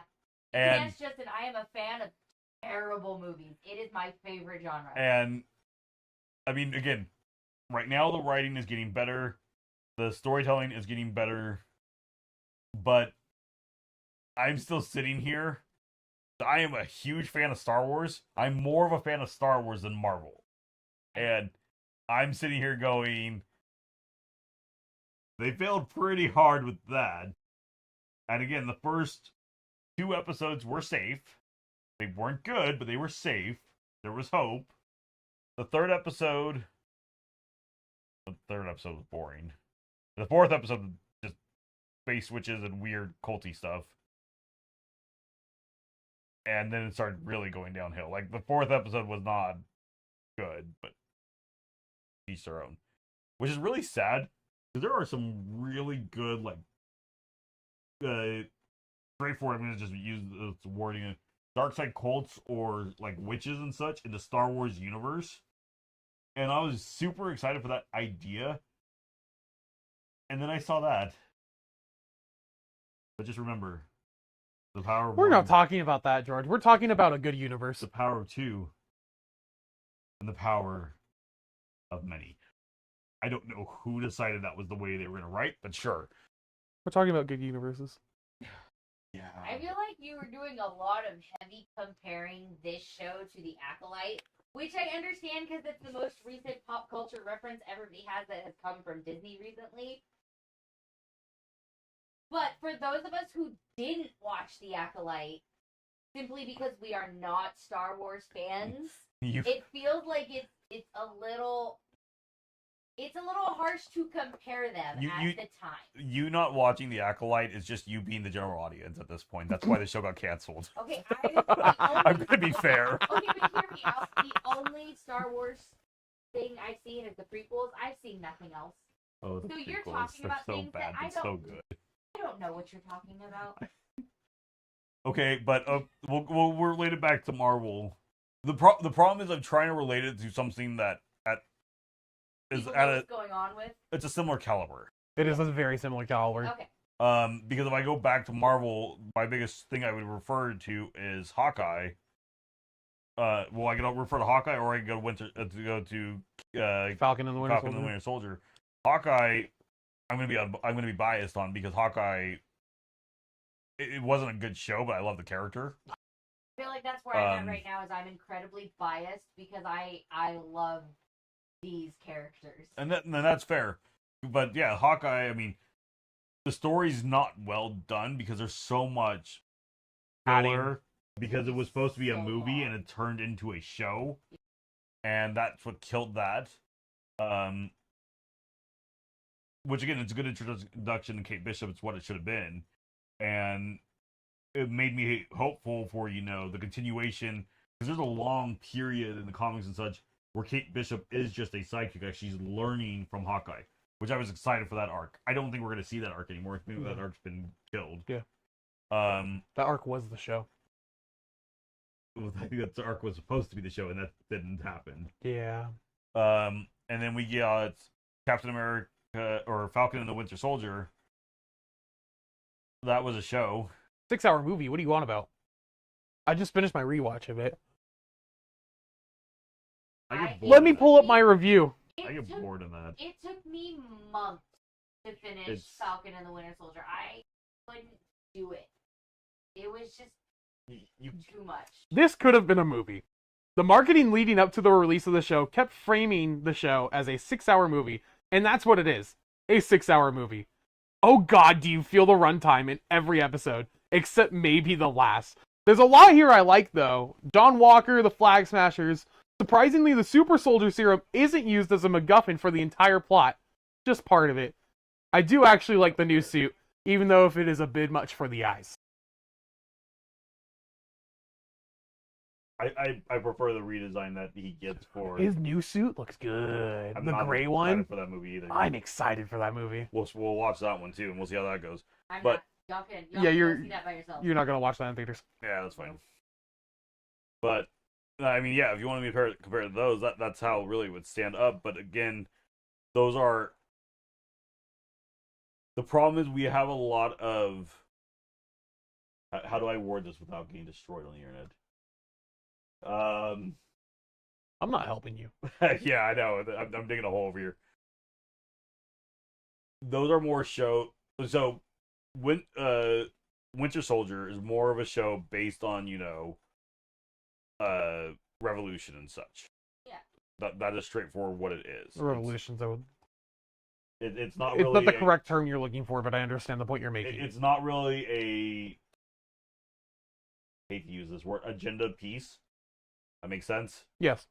Again, I'm trying to walk this line without stepping over it and making people mad. Acolyte felt, and this is me just being honest, felt more of a agenda piece.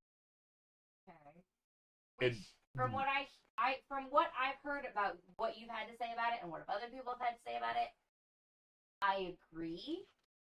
And it's why I'm comparing this to here, because since that's the more recent way that Disney television, because these are all under the Disney branch, have been more written, it makes me concerned that we're going to go more that route. From the way that they marketed it, from the outside, it looks like an agenda piece. It's marketed that same way, and it's why, again, that the scene with Agatha when she, strips down and goes outside feels very deliberate, and was also the actress for her, Catherine Hall. Thank you. Made it clear in an interview that she pushed that scene needed to be in there, and we needed to see how the families around them reacted to it. It was to show her at her lowest powerless point. But it's still a weird. It is scene. weird. It is weird. And as we said earlier, I don't feel like it's meant to be a comfortable scene though, No. either. Because you can But- visibly see how uncomfortable her neighbors are with Besides the interact- teenage daughter who's trying to watch, who is purposely trying to pull the fingers out from in front of her eyes to look. Yeah, that's, I think okay. you're looking too That's much into weird. it. Yeah, that's weird. You guys were pointing that out. I'm not I pointing that out. didn't notice that Don't look at me. that part of the scene at all. That's all him. What I noticed is how viscerally uncomfortable everybody is with Agatha suddenly acting as if she's out of control from Wanda's spell. And how concerned they are for her. And then they point out that they've just been feeding all of the random whatever hallucinations that she's been living through for the last 3 years to keep the peace. So they were feeding the crime scenes. They were feeding, they were feeding into all of this stuff. And now they randomly killing realize, people to go ahead. And now they sorry. realize, oh crap, either Agatha or Agnes has really lost her mind this time, or she's Agatha again, and we are in trouble because there's another witch in Westview. And I think that they're like concerned. Now, you guys are looking at the teenage daughter pulling her. Okay, you guys, general pulling it away. I wouldn't see it as such. I see it as like, what is the term? Where you're so horrified that you need to look away, that you want to look away, but you just can't pull yourself. Because I didn't think of anything wrong when you suggested that. It's more like a car wreck that you can't help but look at, much like Dustin's point that Agatha is at her absolute rock bottom. But still, I feel that's a It's just a weird inclusion. It's just a weird inclusion. you're showing who is portrayed to be like 16, so a child, trying to look at a 43 to 50-year-old woman walking around nude. It's really weird. It is a really weird inclusion. It's just weird. And I'm not the only one that's called that out. It's why I'm okay to call it out. I know I might still get hate for calling it out. It's just really odd that it's in there. And again, it feels, from one of the interviews that I heard, there was talks that people from Marvel wanted to cut the scene because they felt it was odd. And that was part of the fight where she's making the fight that they had to put it in there. Why she defended it during her interviews. It was people from Marvel who also were going, this is kind of weird. Do we really need it? It's an odd, deliberate scene to set up and to put. I feel like, okay, which is fair. It is an odd scene. As far as the shows come, we're only halfway through its run. A lot of the stuff that you're picking at now seems a lot like nitpicking, and you're going over every little, like... But coming from the last Disney movie show that just happened, I will tell you the second half is where things went bonkers. That's fair. And so Please don't be bad. Please don't be bad. That's- Please don't be bad. Please that's don't be the bad. boat Please I'm don't be in. bad. I think am all this for is that. Overall, everybody's feeling right Listen, now. man, Doogie Demon is awesome. And if No. that's the peak, I'm gonna be so sad. I'm hoping they move to another film style or another film reference, because I like the film references that they're making, because that's kind of a little continuation from WandaVision that they were doing. So, like the 70s film style. That's a weird idea of what we were gonna pull from another show. We're just gonna go ahead. I'm and jump into okay this with topic. it though. I like it. It's just odd. It's odd. I like it. We get Doogie Demon out of it, bro. But I feel like Listen, man, that's if it was still like what made normalized- WandaVision exciting too, because you didn't really know what WandaVision was until it was happening, and then you realized they were falling into all these tropes. And now they're kind of exploring a broader version of some of these tropes and looking into more things. And they can do more with the story, since this is, kind of a story that nobody really had any idea what was going on. Nobody knew what the plot was. Nobody knew who was going to be included.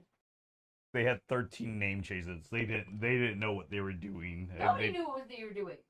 Maybe this is maybe pulling from WandaVision is what they needed though. Maybe that might be what saves it. Yuki Demon saved this. The Shut up. overworked editors is right at this moment who I think saved us. Yuki To Demon be saved honest us. with you. Listen, man, if it was modernized, Dookie Demon would have been Dookie Demon. It would have been just Demon. And I can't live with Probably that would've fact. looked cool. No. Well, yeah, but no. I mean, it's There is no charm. There is charm I'm in curious- Dookie Demon. I'm curious to see because WDW Pro has been doing these also, not who you're thinking. Different channel, Okay. but he's very critical. Him and his group have been like they destroyed the Acolyte. I'm at least saying it got so bad it was funny. I just want to have really high hopes, and I don't want my hopes crushed. At this point in time, I don't feel like it's pushing any one sort of agenda. At this point in time, I don't feel that. Episode 4 is where that was introduced in the Acolyte. That's all I'm gonna say. Is we're in this little like hill. We're in the scary zone. We're in the scary zone. Give it 2 episodes, and if we don't, We're good. I feel like that's where this all accumulates. Is that I think we need to give it time. It's only been 3 weeks. 3 weeks. But we're halfway through the show. Huh? I mean, you could say 3 weeks, but that's not really how you need to look at it. We're halfway through the entire show. It doesn't feel like that. Does it? Because I think it was initially planned as a series. The 6-episode series. No, as a more than one season series. I know it's been confirmed it is 1 season now. Yeah, I don't think it needs to be more than 1 season. I feel like we have so many bigger characters part of this. Unless they're all going to die, it can happen. It feels like we have enough bigger characters that we're focusing into that they could have done a second season with. But again, we know that that's been canceled if it ever was on the table. And which means either they're just all going to live in the same universe and just not mind each other anymore. They're all going to die besides a couple of them. Or it leads us into a, cliffhanger for a season that never exists. Make sense? I would hope that it was in production hell long enough that that's not what's going to happen. I would hope that they would have found an inevitable ending. Acolyte went ahead and left off on a cliffhanger of Yoda and Sidious and was prepping for season 2. The only difference is their cancellation came like 2 months later. Well, they've got 4 more episodes to figure it out. Well, I'm hoping their 4 more episodes are already fully done and finished. I'm hoping, Especially since we have a double episode finale. yeah, if they're still editing, it really gives me bad vibes for the rest of the season. No, I didn't mean it like, oh, they're still working on it. I'm hoping, Well, the story has 4 more episodes to figure out where it's going. we didn't think they were still working on the Acolyte, but there was a lot of things people were starting to predict that editors it seemed like were adding in to try to make people happy. So, I don't know, and I mean, my biggest gripe with both shows at this point of it, they're both predictable.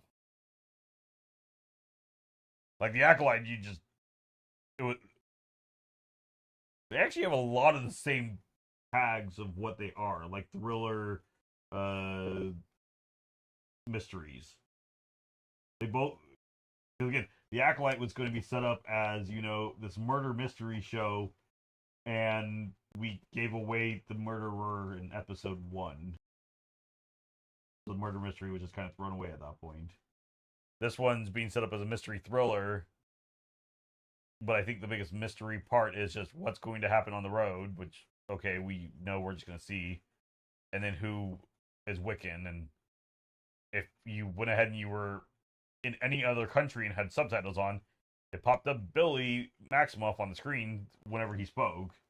And if you looked at the initial first run of the credits, he was listed as Wiccan in the credits. And then that got changed to Teen, like, a week later after people pointed it out, which tells me that they at least are working on some edits of it. I've seen those screen grabs, yeah. So whatever big again, big surprise and thriller, well, not thriller but mystery moments of this show, just like the Acolyte, have already been discovered. Again, we got to meet the big bad, earlier in the show. At the first moment you were introduced to the character on screen, everybody went, "Oh, he's the bad guy. Cool." Like, he's not in any suit. He's talking about the Acolyte right now. The Acolyte. But that's kind of the same thing with, as soon as legitimately the first moment I saw the Teen, I looked at him like, it's an interesting character, like, I'm all good for it. And then I saw the sigil, I'm like, oh, this is Agatha, sigil, teenage boy, that's Wiccan. Legitimately was my mindset, and then I went ahead and I saw the evidence everybody else had found. I'm like, oh, congrats, that's Wiccan. And, I mean, yes, again, if you're a casual, which I'm usually a casual, I don't know how I've, been on top of, all these different thoughts of this one, but if you're a casual, then you're just gonna go, it's a teenager who can't speak, that's weird. And that's probably as far as they're gonna care until they are told they need to care. Yep. Again, I'm hopeful for the show. The show is on a good trajectory. I'm fearful because I know what happened halfway point of other shows. I'm hoping it doesn't. I just know a lot of the marketing has been being pushed more and more about how gay the show is going to get. Which, if that the way they keep pushing it, makes me feel that it's going to become an agenda piece. I don't want it to be. It's fine the way it is. It's fine with the inclusion. I'm all for inclusion. But it doesn't need to be an agenda piece. Tell the story of Agatha.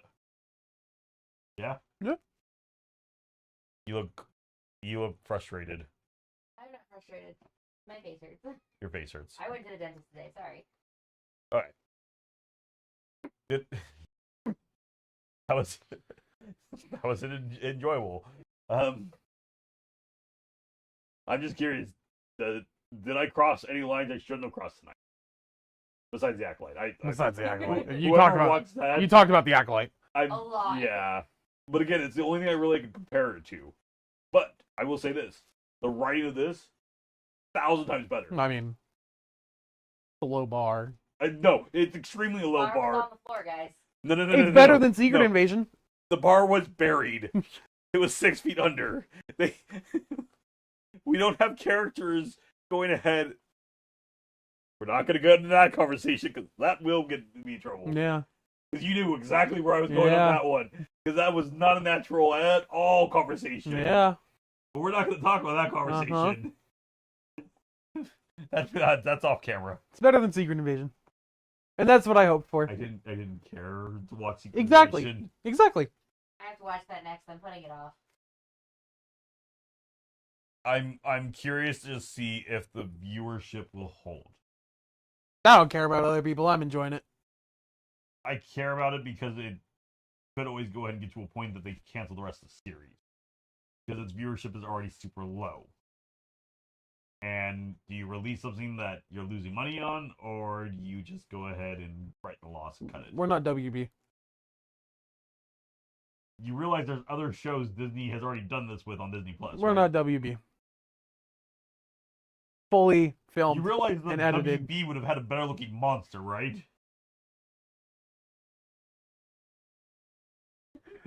Don't watch Secret Invasion, whatever. Dude, I'm right. It's awful. It's awful. Dirty. Yeah. Judge, have you seen episode 4 of Agatha yet? Yeah, because And I'm if so, do you like the Dookie Demon like me? Trust it's it. such a bad monster design. I don't know why you like it. I love the Dookie Demon. I'm waiting on the edge of my seat right now. I did. I thought episode 4 was Really? pretty weak. Okay. Because we all thought that episode 4 was the strongest so far. That's right. We do stand with Dookie Demon. You're damn right. We don't stand No. with him. We stand. I don't with him. care. I stand with Dookie Demon. It's such I a will die on bad this fucking hill. It's such a bad monster design. I cannot get over that. Ugh. But really, you thought episode 4 was the weakest. Interesting. I mean, I will be honest, there were moments during episode 4 that I kind of just like, this is a kind of a drawn out scene. But I still feel like the character development we get, again, to me the biggest part is the end of the episode and the mid part for just Alice. Alice? Yes. Rocker Girl? Yeah. Alice. That's also the bad part is I'm having a hard time remembering character names in the show. We don't really have time to meet them. There wasn't a lot of tension like the last episode. Okay. The trial finished really quick. I'll give you that. Okay. Like I got once the record started playing and okay, first off, side tangent. I thought it was really funny that they were playing off the whole joke from the 70s that there's demonic I like that. messages hidden in the music. I like that. That I will say was a funny call, but all honesty, I thought that it was going to be more into it than just music. There's a piano here and a microphone. That's it. Let's get to that. Like they didn't have any time that they actually had to deal with the demon. Mm-hmm. Besides the 2 attacks that happened. Yeah. Yeah. So I get where you're coming from on that. No, yeah, I think that's a fair argument. But I'm curious of this. The Witch's Road in this episode compared to the Witch's Road song in episode 2, which one did you prefer? I did like that, yeah. downtime. The campfire scene, yes. Exactly. That scene is That I think that's the strongest scene in this episode. it is. And I think that's why I gave it such a high. I gave it a 7, I believe. Yeah, you said 7. And I think that's really what pulled it up for me is just because we actually got real character time. We got real motivation time, real growth. The version episode 2 was what? No, George, the auto-tune. I think you're the only person that's Ah. hearing the auto-tune because I don't know what you're talking about Okay, from episode 2. in the nicest way, you don't know music stuff. You haven't had to deal with music stuff. She was a singer for years. Yeah. Okay, who had to work on tech boards? Okay, that's fair. We had soundboards. We had Exactly. Okay. Yeah. Yep. Still should not have been a lost character. Who do you think? What? Wait, Patty Lupon. Patty Lupon is. The premonitionist. I don't remember her There name you go. now. Yeah. Lilia. Lilia. Yeah. She was on Broadway. Yeah, that's what Yeah. I'm thinking her name. Okay. Yeah, to me it was weird that she was more of a backup singer in this version of it. In the rock version? Yeah. Yeah. Yeah, like it put too much. All honesty, I thought more of the focus was going to be on Alice's singing. Well, it was towards the end of the song. Towards the end of the song, it picks up to her. But yeah, I was surprised that it was. I mean, I guess they're all supposed to be part of the group in order to do the challenge. But I was surprised that it was they used Agatha as the main singer for it.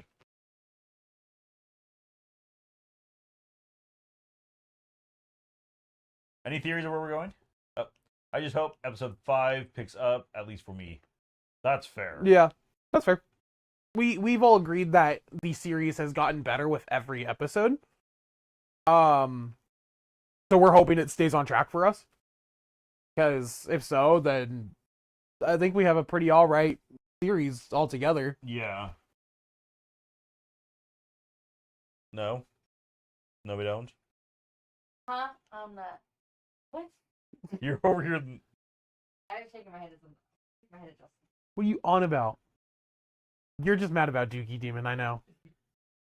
It's a bad monster design. Judge, listen, man.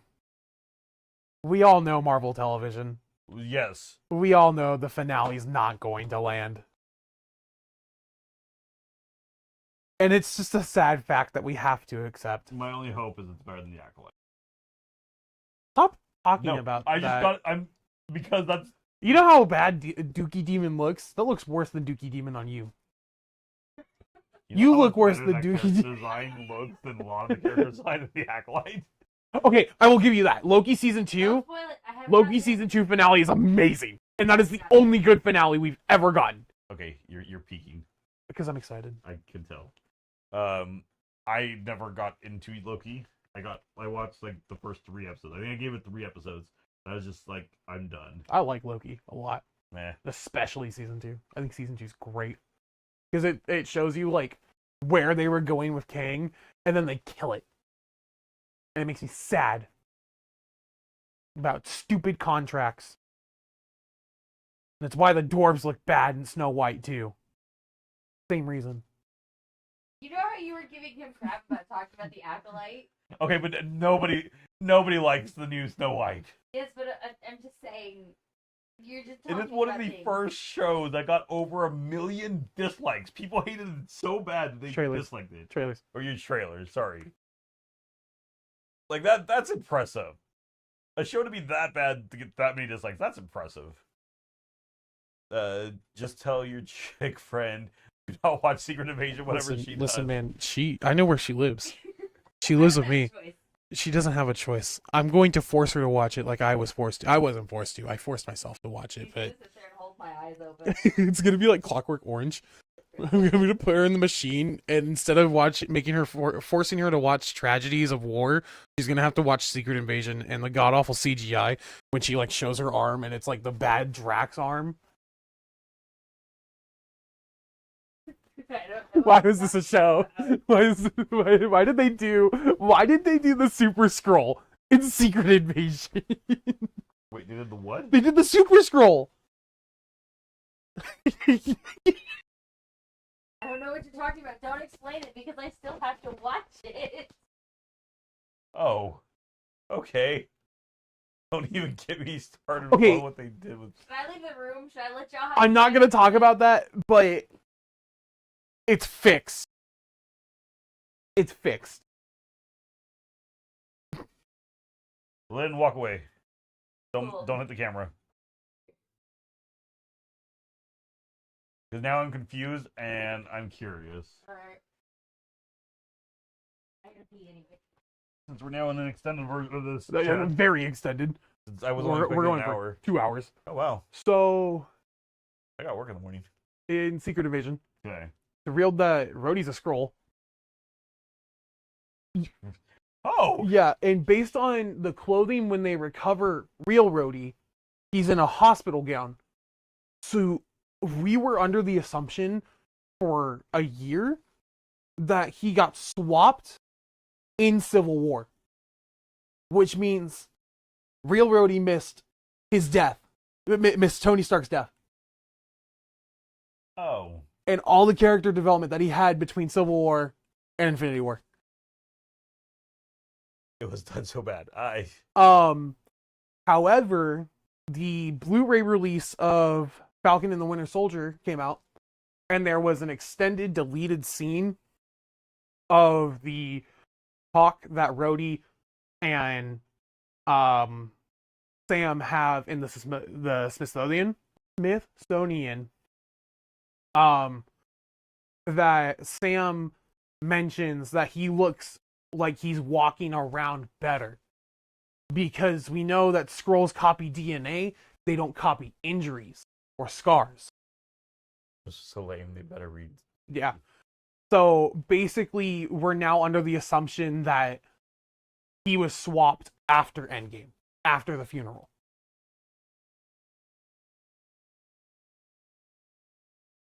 Question, and this is from FNAF side of theories.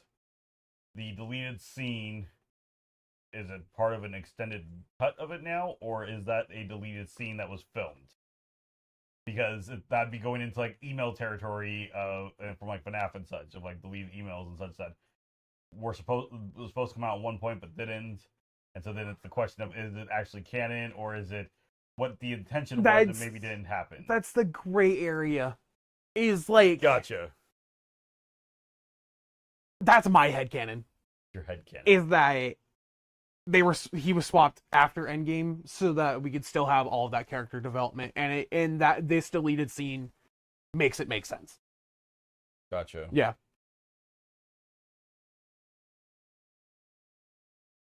Okay.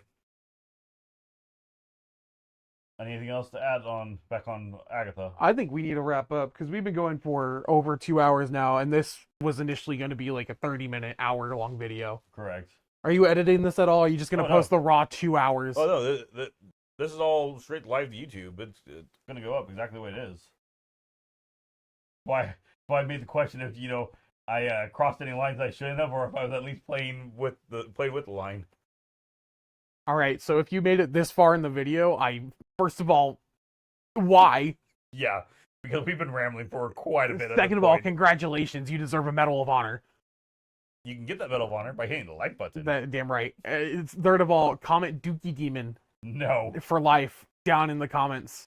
Or if you want to show your pride. Or comment Trash Demons. No! If you go ahead and you believe that should have been left at, Spirit Halloween. It's on the rafters and it catches on fire. Dude, it's awesome. It is the best thing to happen to the show. No. We're it's like standing on the rafters and it goes and it catches on fire. No, because at that point you're legitimately watching again Killer Clown level of horror, and I'm so confused. Anywho, it's been real. It's been something. It's been something. Which means I guess it's been real something. So next time, guys. See you later. George has to get up and press the stop streaming button, so I'll say it again for you so he can press it. See you later. Goodbye. Dookie Demon for life.